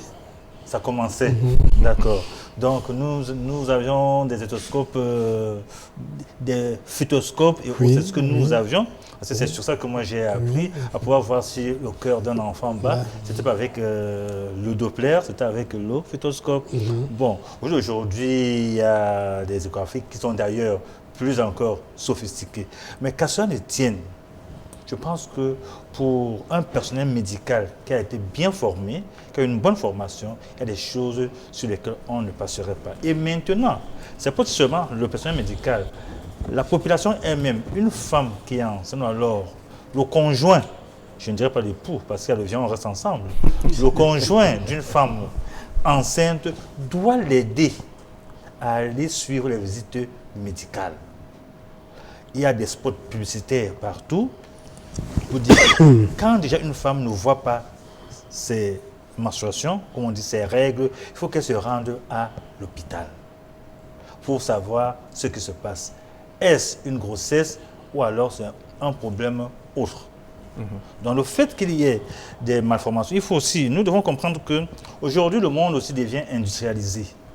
Il y a des changements climatiques, il y a le gaz carbonique qui abonde. Tout ça peut également avoir une influence dans le milieu. Bon, je ne pourrais pas totalement, mais je pense que si on prend que ces petits exemples, le fait que le monde évolue, il y a eu une grande industrialisation, il y a la chimie qui augmente. Imaginez-vous par exemple que, je prends par exemple à Bonabéry, n'est-ce pas, il y a eu une cimenterie, hein, il y a là où on fond le fer, à côté il y a des habitations. Et les gens respirent cette air-là. Ça va créer, non, ça peut créer une déformation chez un enfant. Normalement, dans les zones pareilles, il ne devrait pas avoir des habitations. Ou même, quand on est dans le cadre de la médecine du travail, ceux qui travaillent, est-ce qu'ils portent des équipements adéquats? Est-ce qu'il y a des masques? Est-ce qu'il y a des lunettes? Tout ça peut contribuer, n'est-ce pas, à ces malformations, n'est-ce pas, qui arrivent dans plusieurs foyers aujourd'hui. Donc, on comprend que les causes sont multiples, quoi. Les causes sont multiples. D'accord. Donc, on le constate déjà après, lorsqu'on sait que on commence par voir l'environnement dans lequel vit la personne, je veux dire la maman ou le couple, Dr Jacques. Oui, je vais un peu embrayer sur ce que le docteur Yemi a dit. Vous savez que les maladies qu'on voit actuellement, les malformations qu'on voit actuellement, qui semblent exploser, comme vous dites, qui semblent plus nombreuses qu'avant, c'est une impression qu'on a juste parce qu'aujourd'hui, il y a plus de possibilités de diagnostic qu'avant. Les échographies, comme on dit tout à l'heure, étaient très rares avant. Oui, elles sont fréquentes. Tout gynécologue aujourd'hui bien formé a la capacité, la compétence nécessaire pour faire certains diagnostics, n'est-ce pas, enfin je veux dire, avant la naissance. Donc, pour en dépister cette malformation qui à l'époque n'était pas facilement identifiable. Les radiologues font des échographies et c'est d'après très performant actuellement. Alors, même les appareils de dernier cri qui manipulent sont tellement précis, tellement bien faits qu'aujourd'hui, beaucoup de cas sont dépistés pendant la grossesse. Par conséquent, l'enfant naît ayant déjà été, le médecin ayant été préparé par rapport à sa venue au monde. Et également, on peut aussi dire que malgré le fait qu'il y a certains moments mal non suivis, il y a quand même de plus en plus accès aux centres médicaux, aux centres de santé.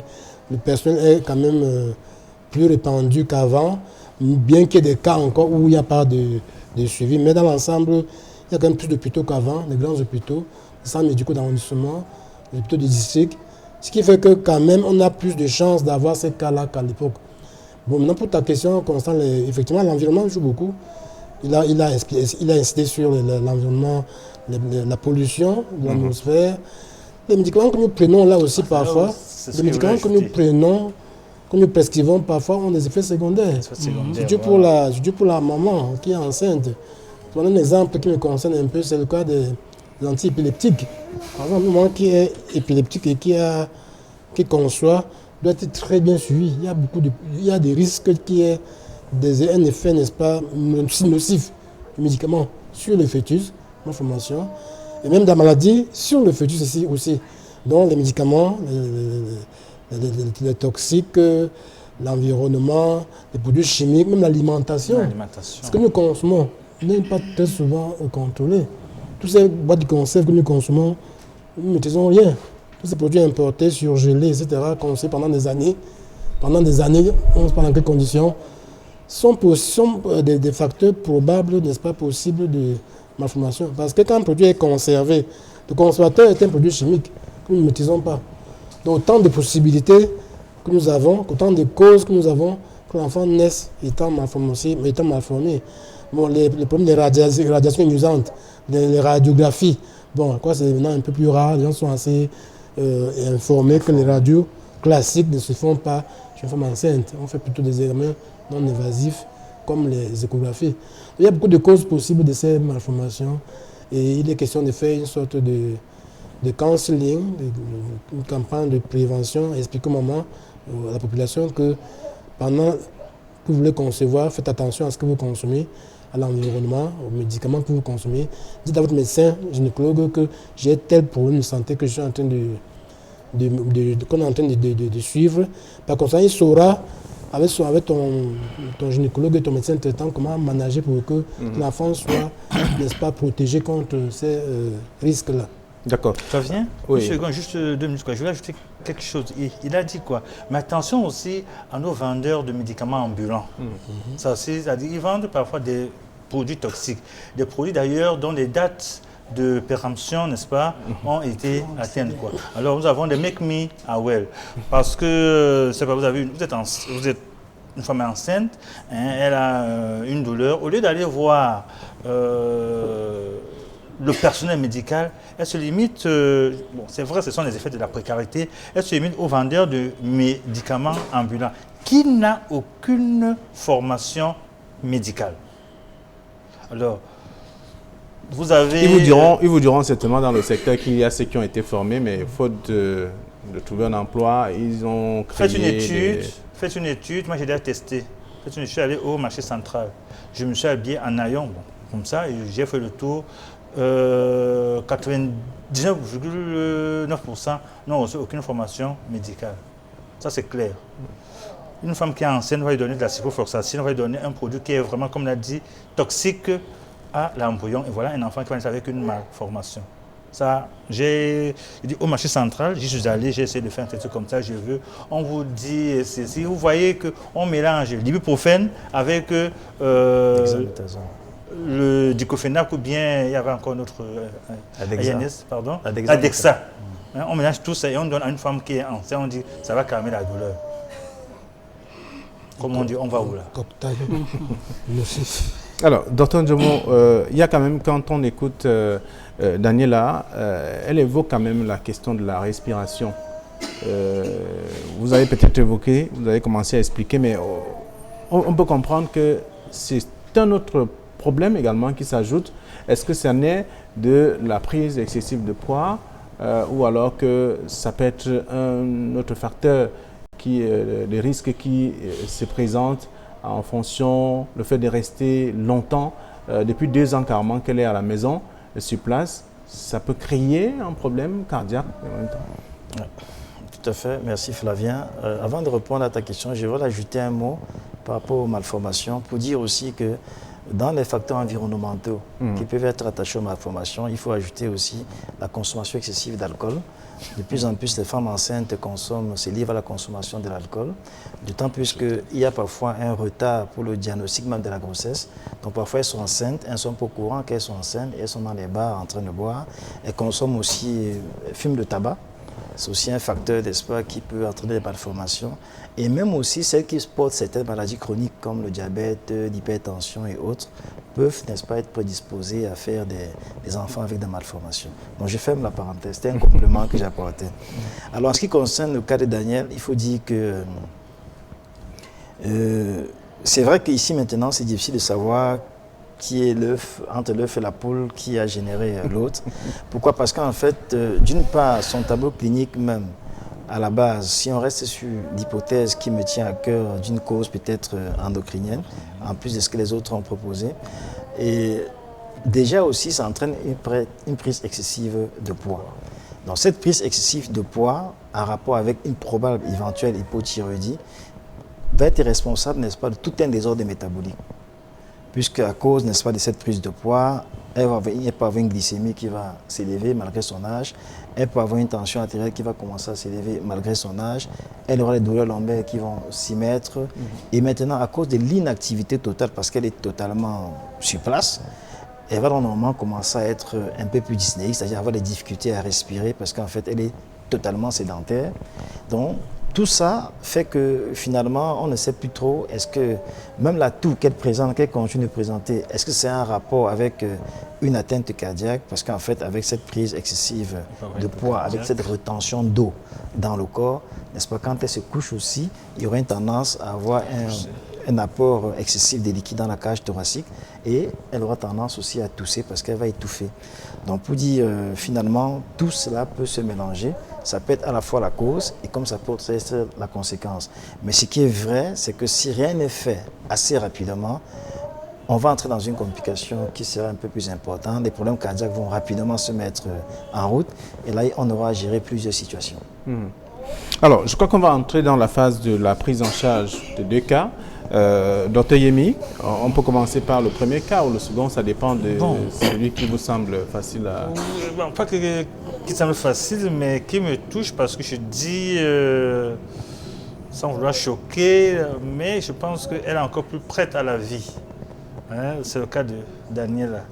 Je suis d'accord avec le docteur Njomo, qui a un point de vue d'endocrinologue. Je maintiens mon point de vue quant à la tuberculose osseuse parce qu'il y a eu une toux et puis elle a dit, elle est rentrée de l'école et elle a eu une douleur au niveau du dos. Pensons également à un problème, un cancer. Par exemple, hein. Il peut avoir une lésion au niveau de la colonne vertébrale. Et le fait de son inactivité, à cause de la douleur, elle ne bouge pas, elle est sur place. Ça peut également causer une prise pondérale. Alors pour chuter, je pense que c'est une patiente qui aurait besoin d'un avis pluridisciplinaire. Donc un endocrinologue, un pneumologue, un cancérologue et un infectiologue, pourquoi pas. Et chacun pourra apporter son avis. Mais je pense que nous pouvons faire quelque chose pour elle. D'accord.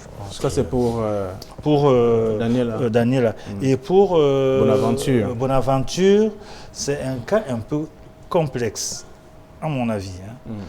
Docteur Jacob qui est mieux outillé pour le dire, quoi. Parce que ce soit en amont ou en aval, tout a été biaisé. La maman n'a pas suivi les visites médicales. Ok, l'enfant est né. Est-ce qu'il y a eu un suivi médical? Est-ce qu'il y a eu un bon suivi vaccinal de l'enfant? Point d'interrogation. Et comme l'a dit le kiné, il faut que les médecins se réunissent. Et je pense que Dr Joachim est assez bien placé pour gérer ce cas en accord avec le kiné. Parce que quand lui va poser son diagnostic, il va faire les examens, on peut également, n'est-ce pas, amener l'enfant à retrouver sa motricité par des soins kinésithérapiques. Donc, je pense qu'il peut ne pas peut-être retrouver la totalité, mais l'espoir n'est pas perdu. D'accord, mais il a âgé de 4 ans aujourd'hui. Oui. C'est pas compliqué déjà? Non, je ne veux pas être pessimiste, mais c'est vrai que s'il y a 4 ans, il réagit encore comme un enfant de moins d'1 an, j'ai envie de dire que c'est difficile. C'est difficile, mais c'est vrai, comme il a dit, l'espoir n'est pas permis. Il faut mettre l'espoir est permis, autant pour moi. Il faut mettre l'accent sur une prise en charge neurologique. Et après, certainement, on va prendre en charge le côté moteur. Je peux me limiter là. Mais pour ce qui est de Daniela, je pense que Daniela a besoin de rencontrer un bon médecin interniste. Elle a besoin d'abord de rencontrer un bon médecin interniste. Parce que chez elle, ce qui est important, c'est de faire une bonne observation médicale, de bout en bout, et être capable maintenant d'ouvrir les différents paniers et de voir quelle orientation on peut prendre. Mais je pense qu'à la base, il faut rencontrer un bon médecin interniste qui pourra vraiment déjà déblayer le terrain et nous donner une bonne orientation pour sa prise en charge. Parce qu'il faut rencontrer plusieurs spécialistes en même temps, déjà ça coûte, c'est pas évident. Mais elle rencontre un bon médecin interniste dans un hôpital de la place. Je pense que la solution... Il y en a à la Quintinie? Bien sûr, nous avons des internistes à la Quintinie qui sont très qualifiés, et qui peuvent vraiment faire l'affaire.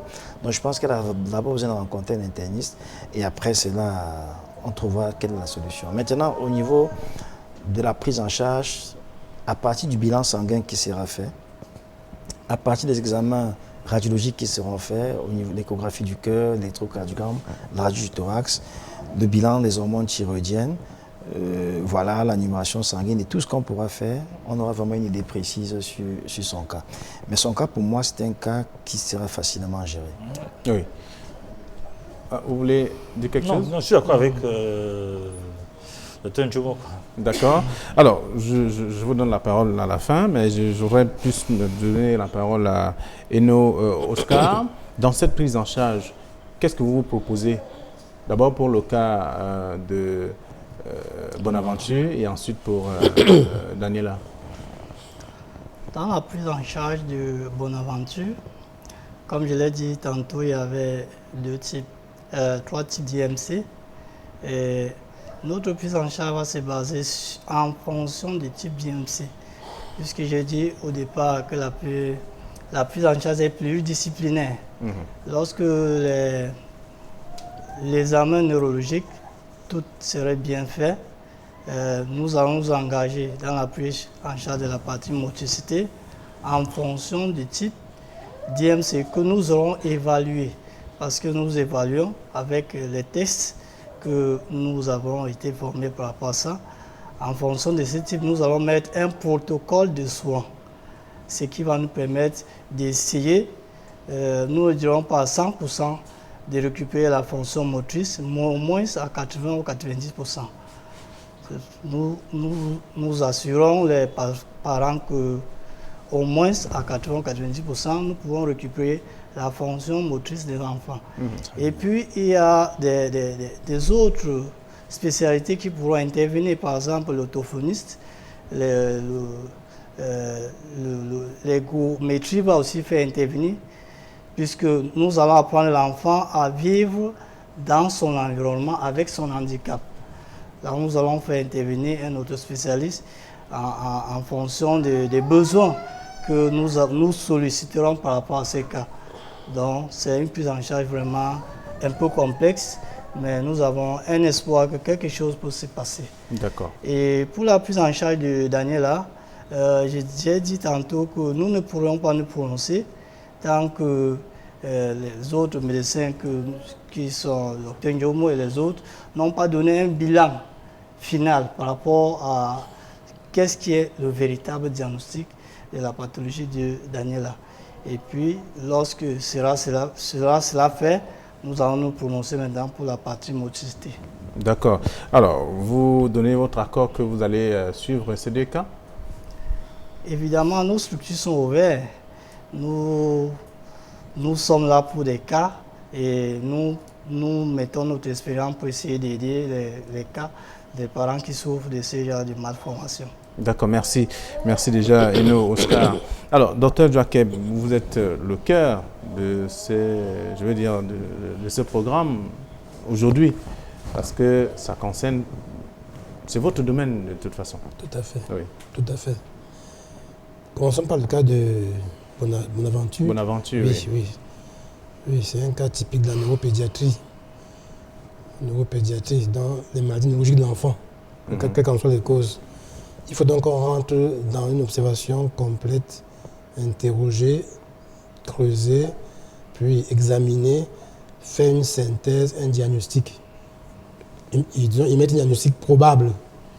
Après ça, on va faire des investigations, parmi lesquelles un scanner cérébral ou encore au mieux une IRM cérébrale qui pourra nous dire qu'est-ce qui se passe dans ce cerveau-là. À la fin, donc étiqueter son mal. Une fois que c'est fait par le neuropédiatre, effectivement, la prise en charge est multidisciplinaire. Le pédiatre ne fait que coordonner un peu, mais il y a plusieurs intervenants. On va essayer d'expliquer un peu. Il y a le pédiatre, bien sûr, sur le côté médicamenteux, la prise en charge médicamenteuse et l'évaluation, et n'est-ce pas, l'évaluation et le suivi. Il y a le kiné qui doit jouer un rôle important pour ce qui est de spasticité, etc., motricité. Il y a le psychomotricien qui va aussi, n'est-ce pas, intervenir, toujours dans le cadre de cette motricité-là, mais corriger ce qui n'est pas correct. Si l'enfant est très spastique, on va, par certains jeux, certaines activités, remettre l'enfant, n'est-ce pas, dans le cadre de la normalité. Si l'enfant est plutôt hypotonique, il va renforcer le tonus. Et tout ça par les jeux et des activités bien spécifiques. Il y a éventuellement le chirurgien orthopédiste qui pourra éventuellement intervenir s'il y a un problème au niveau des pieds, s'il y a des pieds déformés à cause des tendons qui sont parfois rétractés, il va intervenir, orthopédiste. Bref, il y a tout un ensemble de personnes de santé qui vont intervenir. Tout cela coordonné bien sûr par le pédiatre neuropédiatre. Voilà par rapport à... Bonaventure. Oui, par rapport à la grande fille Daniela, on a tout dit ici. C'est un cas qui est encore à déblayer, à identifier. Je n'aimerais pas être un peu trop pessimiste par rapport aux causes de ces problèmes lombaires là, problèmes rachidiens là. J'ai parlé tout à l'heure du problème de milieu transverse. Donc les causes peuvent être soit infectieuses, soit compressives, soit tumorales, etc. Tumeur n'est pas nécessairement cancéreux. Hein.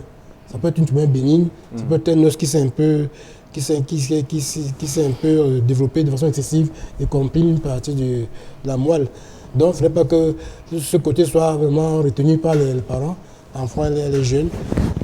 On n'est rien exclu, mais on reste l'hypothèse la plus probable qu'il y ait peut-être un problème d'infection, un problème de compression par un processus bénin gérable. Donc que la famille ne soit pas excessivement pessimiste ou sans être trop optimiste. Mais je crois que la médecine pourra vraiment l'aider. On a des capacités chez nous ici de faire un diagnostic pour ces cas et même de la suivre. On a des compétences, que ce soit chez nous à la Quintini, que ce soit à l'hôpital général, que ce soit dans de grosses structures privées qui est à Douala. On peut bien prendre en charge d'abord au niveau diagnostic et puis après la prise en charge. On a assez de collègues de plusieurs disciplines capables de donner le maximum de l'heure pour cette jeune fille. D'accord. Vous pourriez prendre un des cas quand même piloté, puisque vous êtes un patron d'une structure sanitaire, bien entendu. Je rappelle que vous êtes pédiatre, neuropédiatre également, consultant de neuropédiatrie à l'hôpital La Quintini de Douala, et vous évoluez en clientèle privée. Merci d'être venu. Mais seulement, Dr Njomo, avant de partir, il y a quand même quelque chose d'important. Le nerf de la guerre, on ne doit pas le faire de façon gratuite. Nous savons que nous sommes un regard social et que les âmes de bonne volonté suivent religieusement ce programme. Et lorsque vous avez fini de dire ce que vous avez dit là, ils savent déjà ce qu'il faut faire. Oui, ils savent ce qu'il faut faire. Ils savent que sans argent, on ne peut pas mener toutes ces investigations. Mais ils attendent de nous aussi qu'on puisse apporter notre propre contribution. Ouais. Donc ce que nous pouvons dire, c'est que pour ce qui est de Daniela, on peut au moins s'engager déjà pour la prise en charge diagnostique. Aussi rapidement, je pourrais envoyer une équipe la rencontrer sur le terrain de médecins pour l'examiner et faire des premiers tests pour qu'on sache à quel niveau est-ce qu'il faut s'orienter. Ça au moins c'est la contribution que je peux dire clairement que je peux déjà donner. Et après, maintenant, s'il y a d'autres choses... Ça, c'est déjà une bonne nouvelle. J'imagine que vous suivez en ce moment. Oui, ça, on va le faire et très rapidement. Je vais envoyer une équipe qui pourra l'examiner à domicile, qui pourra faire des prélèvements qu'il faut faire et on aura au moins une première idée, n'est-ce pas, du diagnostic. Et après, s'il faut faire appel à d'autres compétences, vous serez avisé. Donc ça, au moins, on peut le faire. Mais nécessairement, que ce soit pour les deux cas, je pense qu'il faut assez de moyens. C'est pourquoi c'est important. C'est ce cri de cœur qui est lancé, c'est important, c'est cette sollicitation qui est faite. Parce que quand on regarde le premier cas, on se rend compte franchement qu'on aura besoin d'un investissement important. C'est un enfant, il est tout petit, il ne demande qu'à vivre, et avec des parents qui ne disposent pratiquement de rien. Ça veut dire que sans assistance, sans la contribution des uns et des autres, il sera impossible de garder espoir pour cet enfant-là. Donc je pense que c'est un appel quand même qui est poignant, c'est une situation qui est troublante et je crois qu'on devrait faire le nécessaire. D'accord. Dr Njomo Armel, vous êtes cardiologue et président exécutif de la Fondation Cœur et Vie. Merci d'être venu également sur ce plateau. Vous voulez dire un petit mot avant de sortir? Oui, merci beaucoup de l'occasion. De votre mais je vous avais déjà souhaité un bon retour quand même. Oui, mais il y a un petit... c'est pas logique qu'on passe sur le plateau, donc je vais vous lancer un petit appel parce qu'on est sur un grand plateau pour dire aux parents et aux instituteurs, aux maîtresses, la rentrée est passée déjà, on est en train de faire les premières évaluations déjà au niveau des enfants de l'école primaire, maternelle, pour leur dire qu'il faut faire très attention aux enfants qu'on taxe de pas intelligents. Il y a des enfants qui ont des problèmes scolaires, des problèmes de compréhension des cours, certaines matières. Sachez que beaucoup de ces cas ont des causes qu'on peut facilement identifier et suivre. Bon, ces enfants qui sont en train d'être évalués là maintenant à l'école primaire, surtout entre 3 et 10 ans, Sachez que ces cas de difficultés scolaires peuvent être managés et n'hésitez pas à solliciter les pédiatres, les neuropédiatres, les pédiatres qui ont fait neuropsychologie pédiatrique pour pouvoir aider certains de ces enfants à mieux être intégrés au cursus scolaire. Je dis parce qu'on a tendance à les mettre de côté. Quand l'enfant ne suit pas bien en telle matière, on le met à côté, alors que parfois il y a des facteurs qu'on peut identifier et suivre. Donc c'est un appel au niveau des mamans, des papas et des instituteurs, comme nous sommes en pleine période de la post-rentrée scolaire. Vous ne le dites pas pour rien, certainement qu'il y a des cas, il y a des enseignants qui ont déjà... Justement, et on en a de plus en plus, et il faut en profiter pour le counseling, les conseiller. Attirer l'attention, ne pas les rejeter, ces enfants qui ont des problèmes scolaires. Beaucoup sont récupérables. D'accord. Merci donc une fois encore, je vous souhaite un bon retour. Merci. Aussi, Dr Yemi, vous êtes avec nous également ce soir. Merci, je rappelle que vous êtes médecin également, médecin doyen, l'un des doyens aussi de la médecine. Et vous savez bien qu'on tend toujours la main aux âmes de bonne volonté pour accompagner les différents cas que nous recevons sur ce plateau. Oui, merci Flavien pour cette énième occasion. Et je dis merci au docteur Ndjomo qui a déjà pris les devants. Mais avant de clore, je voudrais rappeler, comme j'ai dit, nous avons toujours un rôle de pouvoir éduquer la population. Quand une femme est enceinte, elle doit aller à l'hôpital. Quand une femme est enceinte, elle doit aller à l'hôpital. Et après que l'enfant soit né, il faut qu'elle amène l'enfant, qu'elle ramène l'enfant à l'hôpital pour un suivi, ne serait-ce que de routine, quoi. Et s'assurer que le programme ou alors que le calendrier vaccinal est bien suivi. C'est très important. Bon, maintenant, docteur Joachim, docteur Ndjomo, je pense aussi, moi j'ai toujours dit que les cas que nous voyons ici peuvent être des cas écoles pour nos jeunes confrères, parce que ne nous leurrons pas, le cas de Bonaventure, comme vous l'avez si bien dit, c'est un cas où il faut de l'argent. Ça, je pense que,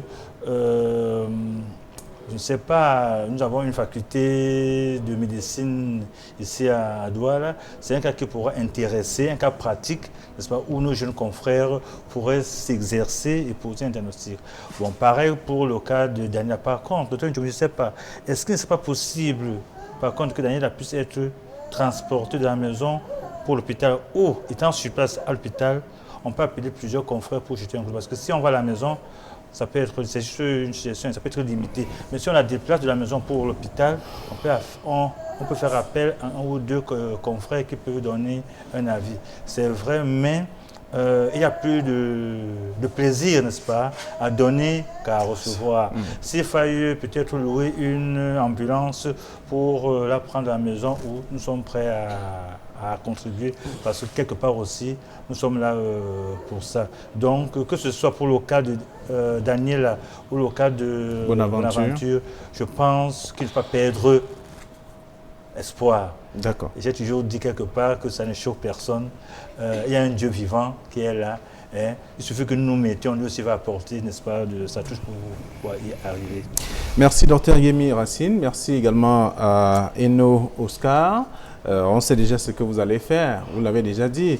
Et vous êtes engagé également de rester aux côtés de ces médecins. Lorsque le diagnostic sera posé, vous saurez déjà quoi faire pour accompagner ces deux cas que nous avons présentés ce soir. Donc, et en même temps, nous implorons davantage la sollicitude et surtout l'accompagnement financier de ceux qui nous regardent pour la prise en charge de ces différents cas. Merci, chers messieurs, d'être venus. Également à vous aussi qui continuez à regarder et à suivre ce programme. Sachez que nous avons déjà reçu plusieurs cas sur ce plateau et des cas qui vont être déjà entrer en clinique, qui seront également présentés. Je vous invite justement à suivre un des cas que nous avons déjà reçus sur ce plateau. Juste après, nous allons accueillir Irène. Ça commence comme ça, elle ne part même pas.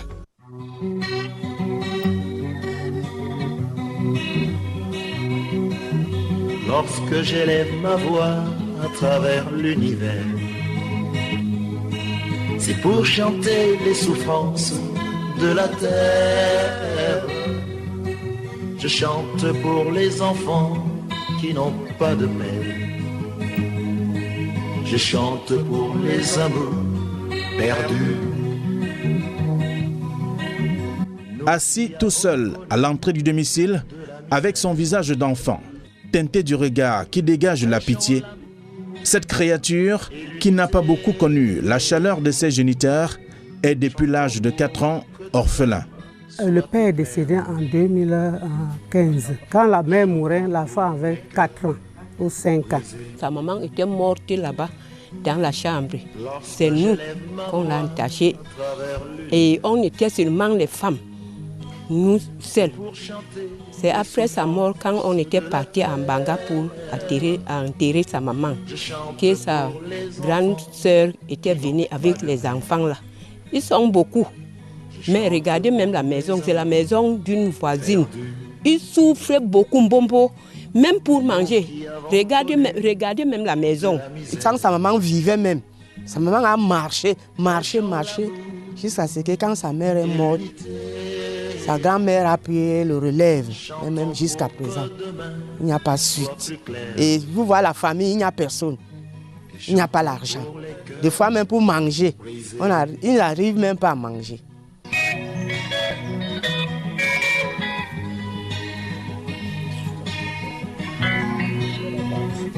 Non.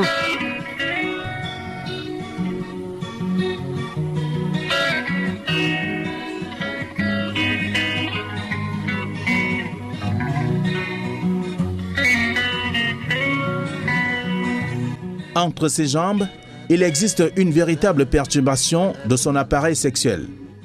Lawrence en anglais et Laurence en français, le prénom attribué à cet enfant pourrait varier en fonction du choix du sexe dominant. C'est l'hernie qui est entré dans le sexe, ce qu'on appelait sexe là. Il est entré là. C'est entré avant que moi-même j'ai su que l'enfant c'était un homme. Parce que j'ai vu le testicule sortir dans les lèvres qu'on disait que peut-être c'était une fille. C'est à base de ce malaise qu'il a eu là qu'on a vu le testicule. Parce que comme il avait deux sexes, moi je ne savais pas si c'était une fille ou bien c'était un homme. À dire vrai, souffre qui n'a pas de sexe et bien entendu ni d'anus. Ce sont quelques difficultés que rencontre ce jeune garçon que nous avons également reçu sur le plateau de Regard Social. Mais avant, je voudrais souhaiter la bienvenue à Irène Tembe. Bonsoir et bienvenue. Bonsoir Flavien. Vous êtes avec nous ce soir, comme d'ailleurs tous les soirs, tous les jeudis soirs, pour nous présenter la situation financière des cas qui sont déjà passés sur ce plateau. Quelle est la situation de Lawrence? Tout à fait. Nous allons continuer la suite des contributions que nous avons perçues cette semaine. Et les différentes contributions sont les suivantes. Tatiana Blondel Mawamba, 2000 francs. Un couple anonyme et Happy à Yaoundé, 10 000 francs. Mama Blandine depuis Yaoundé, 2000 francs. Bienfaitrice de la Belgique, 50 000. Ferrari, 500 francs. Une chrétienne, 30 000 francs. Catherine Modom, épouse Azer, 5 000 francs. Goufak Justine de Limbe, 3 000 francs. Relidis Berry, 5 000 francs. Ma Esther de Bafoussam, 1 500. Inès, 2 000 francs. Choumeni Rostan, 2 500. Drusine Sidal Chumba, 3 500. Bieke Fort Sandrine, 1 500. Famille Petit-Fils, 7 500. Benoît Aoufouette, 5 000 francs. Akwando Brenda, 2 000 francs. La famille Amour Volontaire de Makenene, 2 000 francs. Jeannette Djoukwe, épouse Somo, 2 000 francs. Gabriel Archange Ndifo, 1 000 francs. Ngana, 1 000 francs. Nubie, épouse Kameni, 1 000 francs. Mbakop Lor, 2 000. Olivia de Dedo, 2 500. Emmanuel Bamba, 1 000 francs. Un bienfaiteur de Yaoundé, 2 000. Une main qui aide, 4 000 francs. Matthieu 11, verset 28, 5 000 francs. Bienfaitrice de Loum, 5 000 francs. Yvette de Douala, 1 000 francs. Famille Momo à Yaoundé, 1 000 francs. Famille Toko, 500. Association Club Féminin, 400 000. Une dame, 5 000 francs. Une bienfaitrice de Marois, 50 000. Une maman de Douala à Makepe, 25 000 francs. John Sampi à Boya, 30 000 francs. Mimboué Marie, 5 000 francs. La paix du cœur de la France, 10 000 francs. Maman Nicole, 3 000 francs. Sœur en espoir, 2 000 francs. Famille Yandje, 2 000 francs. La famille Essapa et Lomé, 2 000 francs. Et Well Wisher, 1 500. Un bienfaiteur d'Allemagne, 40 000 francs. Marie Gisèle de la Guinée équatoriale, 10 000 francs. Bienfaitrice de Bafoussam, 3 000 francs. Épouse Koueto Aebolova, 2 000 francs. Martine de Mélon, 500 francs. La famille Djangwe à Loum Chantier, 500 francs. Ton Le Pierre, 2 000 francs. Madame Gounou Augustine, 1 000 francs. Mutuel Balako de Bonamoussadi, 1 500.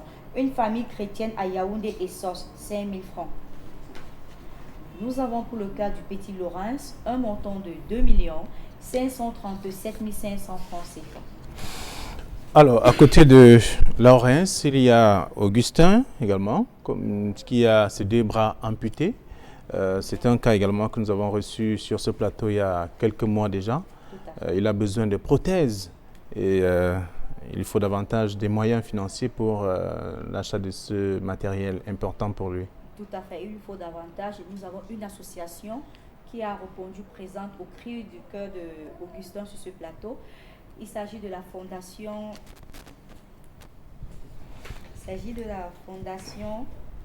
Si vous voulez bien m'aider. Oui, alors on parle de l'association Club Féminin. Tout à fait, il s'agit de l'association Club Féminin qui a fait un don de 820 000 francs CFA. C'est-à-dire 420 000 francs pour le cas d'Augustin qui a les jambes amputées et 400 000 francs pour le cas du Petit Laurence dont nous venons de terminer la lecture. Voilà, donc nous avons l'enveloppe entre nos mains ce soir pour présenter justement ce que les bienfaiteurs ont donné pour notamment cette prise en charge. On le verra bien qu'il faut davantage des moyens pour l'achat de ces prothèses, les prothèses d'Augustin. Il faudrait déjà rappeler que le montant total des contributions perçues jusqu'à ce jour s'élève à 2 493 775 francs CFA pour le cas d'Augustin. D'accord. Augustin n'est pas le seul cas, ou encore moins Laurence. Nous ne sommes pas les seuls cas que nous avons présentés ce soir. Je vous remets d'ailleurs l'enveloppe. Voilà. Vous tenez l'enveloppe pour être davantage sécurisé.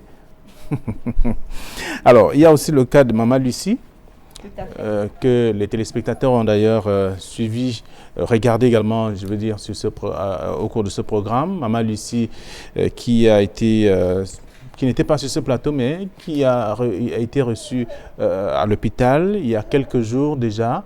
Voyez-vous, c'était un véritable souci pour sa famille, qui devait se battre pour sa prise en charge. Les médecins également étaient au four et au moulin pour lui redonner le sourire. Tout à fait. Nous avons perçu des contributions à la suite de notre dernier passage sur ce plateau. Nelly Christelle, 1 000 francs. Une chrétienne de Yaoundé, 1 500. Amel de Ndorbonne, 1 000 francs. Famille Kouidja, 5 000 francs. Djawa Pierre, 5 000 francs. Famille Bana de Kekem, 40 000. Alliance Nana Waklu en Angleterre, 50 000 francs. Mignon, 2 500. Ayala Paul, 10 000 francs. Choumeni Ronstan, 5 000 francs. Veuve Vougne, 1 000 francs. Bienfaiteur, 5 000. Bienfaiteur, 4 000. Monsieur Kamga Désiré, 2 000. Une chrétienne à Yaoundé, 1 500. Wambon, 1 000 francs. Madame Dami, 2 000 francs. Tanque Béatrice, 500 francs. Tuebo Fondieu Judith, 1 500. Nuebe Épouse Kameni, 1 000 francs. Téclair Kaki, 300 francs. 3 000 francs. Adeline Fouekem depuis Balmayo, 2 500. Maurice Tchatcheux, 50 000. Boucho, 1 000 francs. La servante de l'Éternel à Idéa Gare, 1 500. Abdul Fati, 500 francs. Madame Mecha des États-Unis, 11 200. Famille Tuelem à Idéa, 5 000 francs. Maman Gemnon de Bertois, 500 francs. Madame Moncam Cécile de Bonabérine d'Obo, 2 000 francs. Bienfaiteur, 9 000. Bienfaiteur de Lundi, 2 000. Nana Julienne, 2 000. Famille bienfaitrice de Marois, 25 000. Bienfaiteur anonyme, 1 000 francs. Bienfaiteur de Kiosi, 5 000 francs. Boris de Petit Cam, 1 000 francs. Kinfakta Daha Berlin à Bafoussam, 1 000 francs. Serviteur inutile, 2 500. Famille Bichop d'Oyak, 7 000 francs. Maman Suzanne à Yaoundé, 7 500. Assemblée générale des hommes Bana de Bafan, de son président exécutif Kwekam Api Guy Bertrand, 56 800 francs. Mélorial de Bonateki, 100 000 francs. Emandé, 2 000 francs. Sandine Diadem Tegia, 2 000 francs. Dame Mbappé Moussinga, 1 600. Association des femmes Bana de Pendia, 50 000. Kamse Dimitri, 5 000 francs. Madame Chokonte Beaupied, 2500. Une bienfaitrice, 5 000. Monsieur Ngadje Pierre à Yaoundé, 5 000. Maman Christine Dekier à Yaoundé, 5 000. Becky Jean-Paul, 1000 francs. Joël de Yaoundé, 1000 francs. Angèle Marcel, 5 000. Famille Dena Emmanuel de Bamoutou, 2 000. Maman Gassop, 5 000. Vanel, 1500. Ndje Harobe, 1000 francs. Adeline Lassap, 500. Maman Emilienne de Bonabéry, 5000. Nelly Claudette Ndjepe, 1500. Monsieur Penga Moïse et Madame Pedga Rosine, 20e rue de Rosely, 20e rue de Rose, 5000 francs. Peko, 1000 francs. Albert Bungu, 1000 francs. Pulcheringo Kenyem épouse Bomis, 10 000. Pauline Laure Silebwe Kwedi, 3 000. Richard Ewane, 500. Magdaline Ivala, 2 000. Merci Arougou, 2 000 francs. Et Bontane Cecilia Toubé, 1000 francs, 10 000 francs. Amélie Flore Secha Siani, 2 000 francs. Bienfaiteur de Niala, 2 000 francs. Laure, 20 000 francs. Une chrétienne, 10 000. Goufa Justine de Limbe, 4 000. Djungu Samuel, 1000 francs. Jackson Beau Eben, 2 000 francs.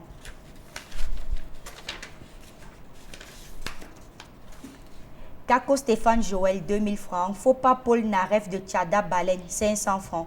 Famille Noubessi Jean de Mabanda, 1500. Pierre Dibon de Pukumba, 500 francs. Famille Talonpa à Douala, 1000 francs. Claire Tiao, 1000 francs. Une chrétienne de la paroisse Saint-Jean Vianney de Loum 2, 1000 francs. Association Goua Wen à Yaoundé, 51 000. Bibok, 2 000. Madame Moncan Cécile de Bonabéry de Ndobo, 2 000. Maurice à Makenene, 500. Tonle Nelly, 1000 francs. Famille Auban de Yaoundé, 5300. Sylviane Long-Guedem, 1500. Monsieur Mouté Luc, 5000 francs. Joël Tako Tanjon, 5000 francs. Christian Didoro Tala, 1000 francs. Famille Épied de Boya, 3000 francs. Sila Pierre Dibon, 500 francs. Romaine Gopambe, 1000 francs. Terence Guarel Kembou, 5000. Mouté, 5000.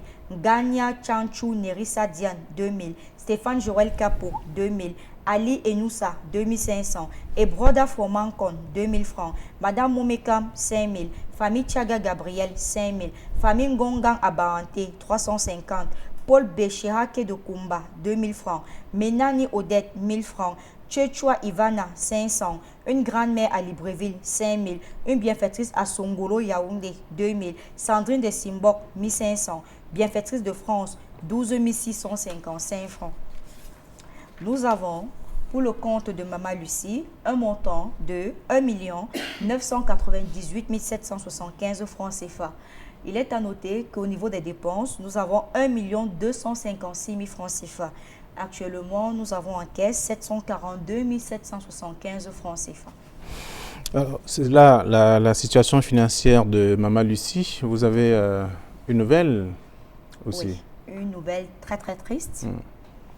Très triste, et nous disons déjà merci à tous les bienfaiteurs qui ont bien voulu répondre au cri de cœur de notre chère Maman Lucie sur ce plateau. Nous les disons merci déjà, et comme on le dit souvent, Dame Nature a eu raison de Maman Lucie. Maman Lucie nous a quittés, et alors qu'elle était déjà en clinique. Elle était déjà en clinique, oui. Elle allait même déjà, on peut dire, elle allait déjà mieux. Malheureusement, elle a refait une rechute et Dame Nature a bien voulu la reprendre. Maman Lucie actuellement se repose. D'accord. On a perdu Maman Lucie qui est donc partie il y a 2 jours de cela. La nouvelle est tombée comme un couperet sur la tête donc, de toute l'équipe de reportage de Regard Social, comme vous le savez, et de toute la chaîne. Également ceux qui contribuent ou qui ont contribué pour la prise en charge de Maman Lucie. Merci, vous l'avez déjà dit. Merci donc à tout cela et continuez donc à soutenir ces différents cas que nous recevons chaque fois, tous les jeudis sur ce plateau, des cas qui ont besoin d'aide et comme vous le faites si bien, merci déjà.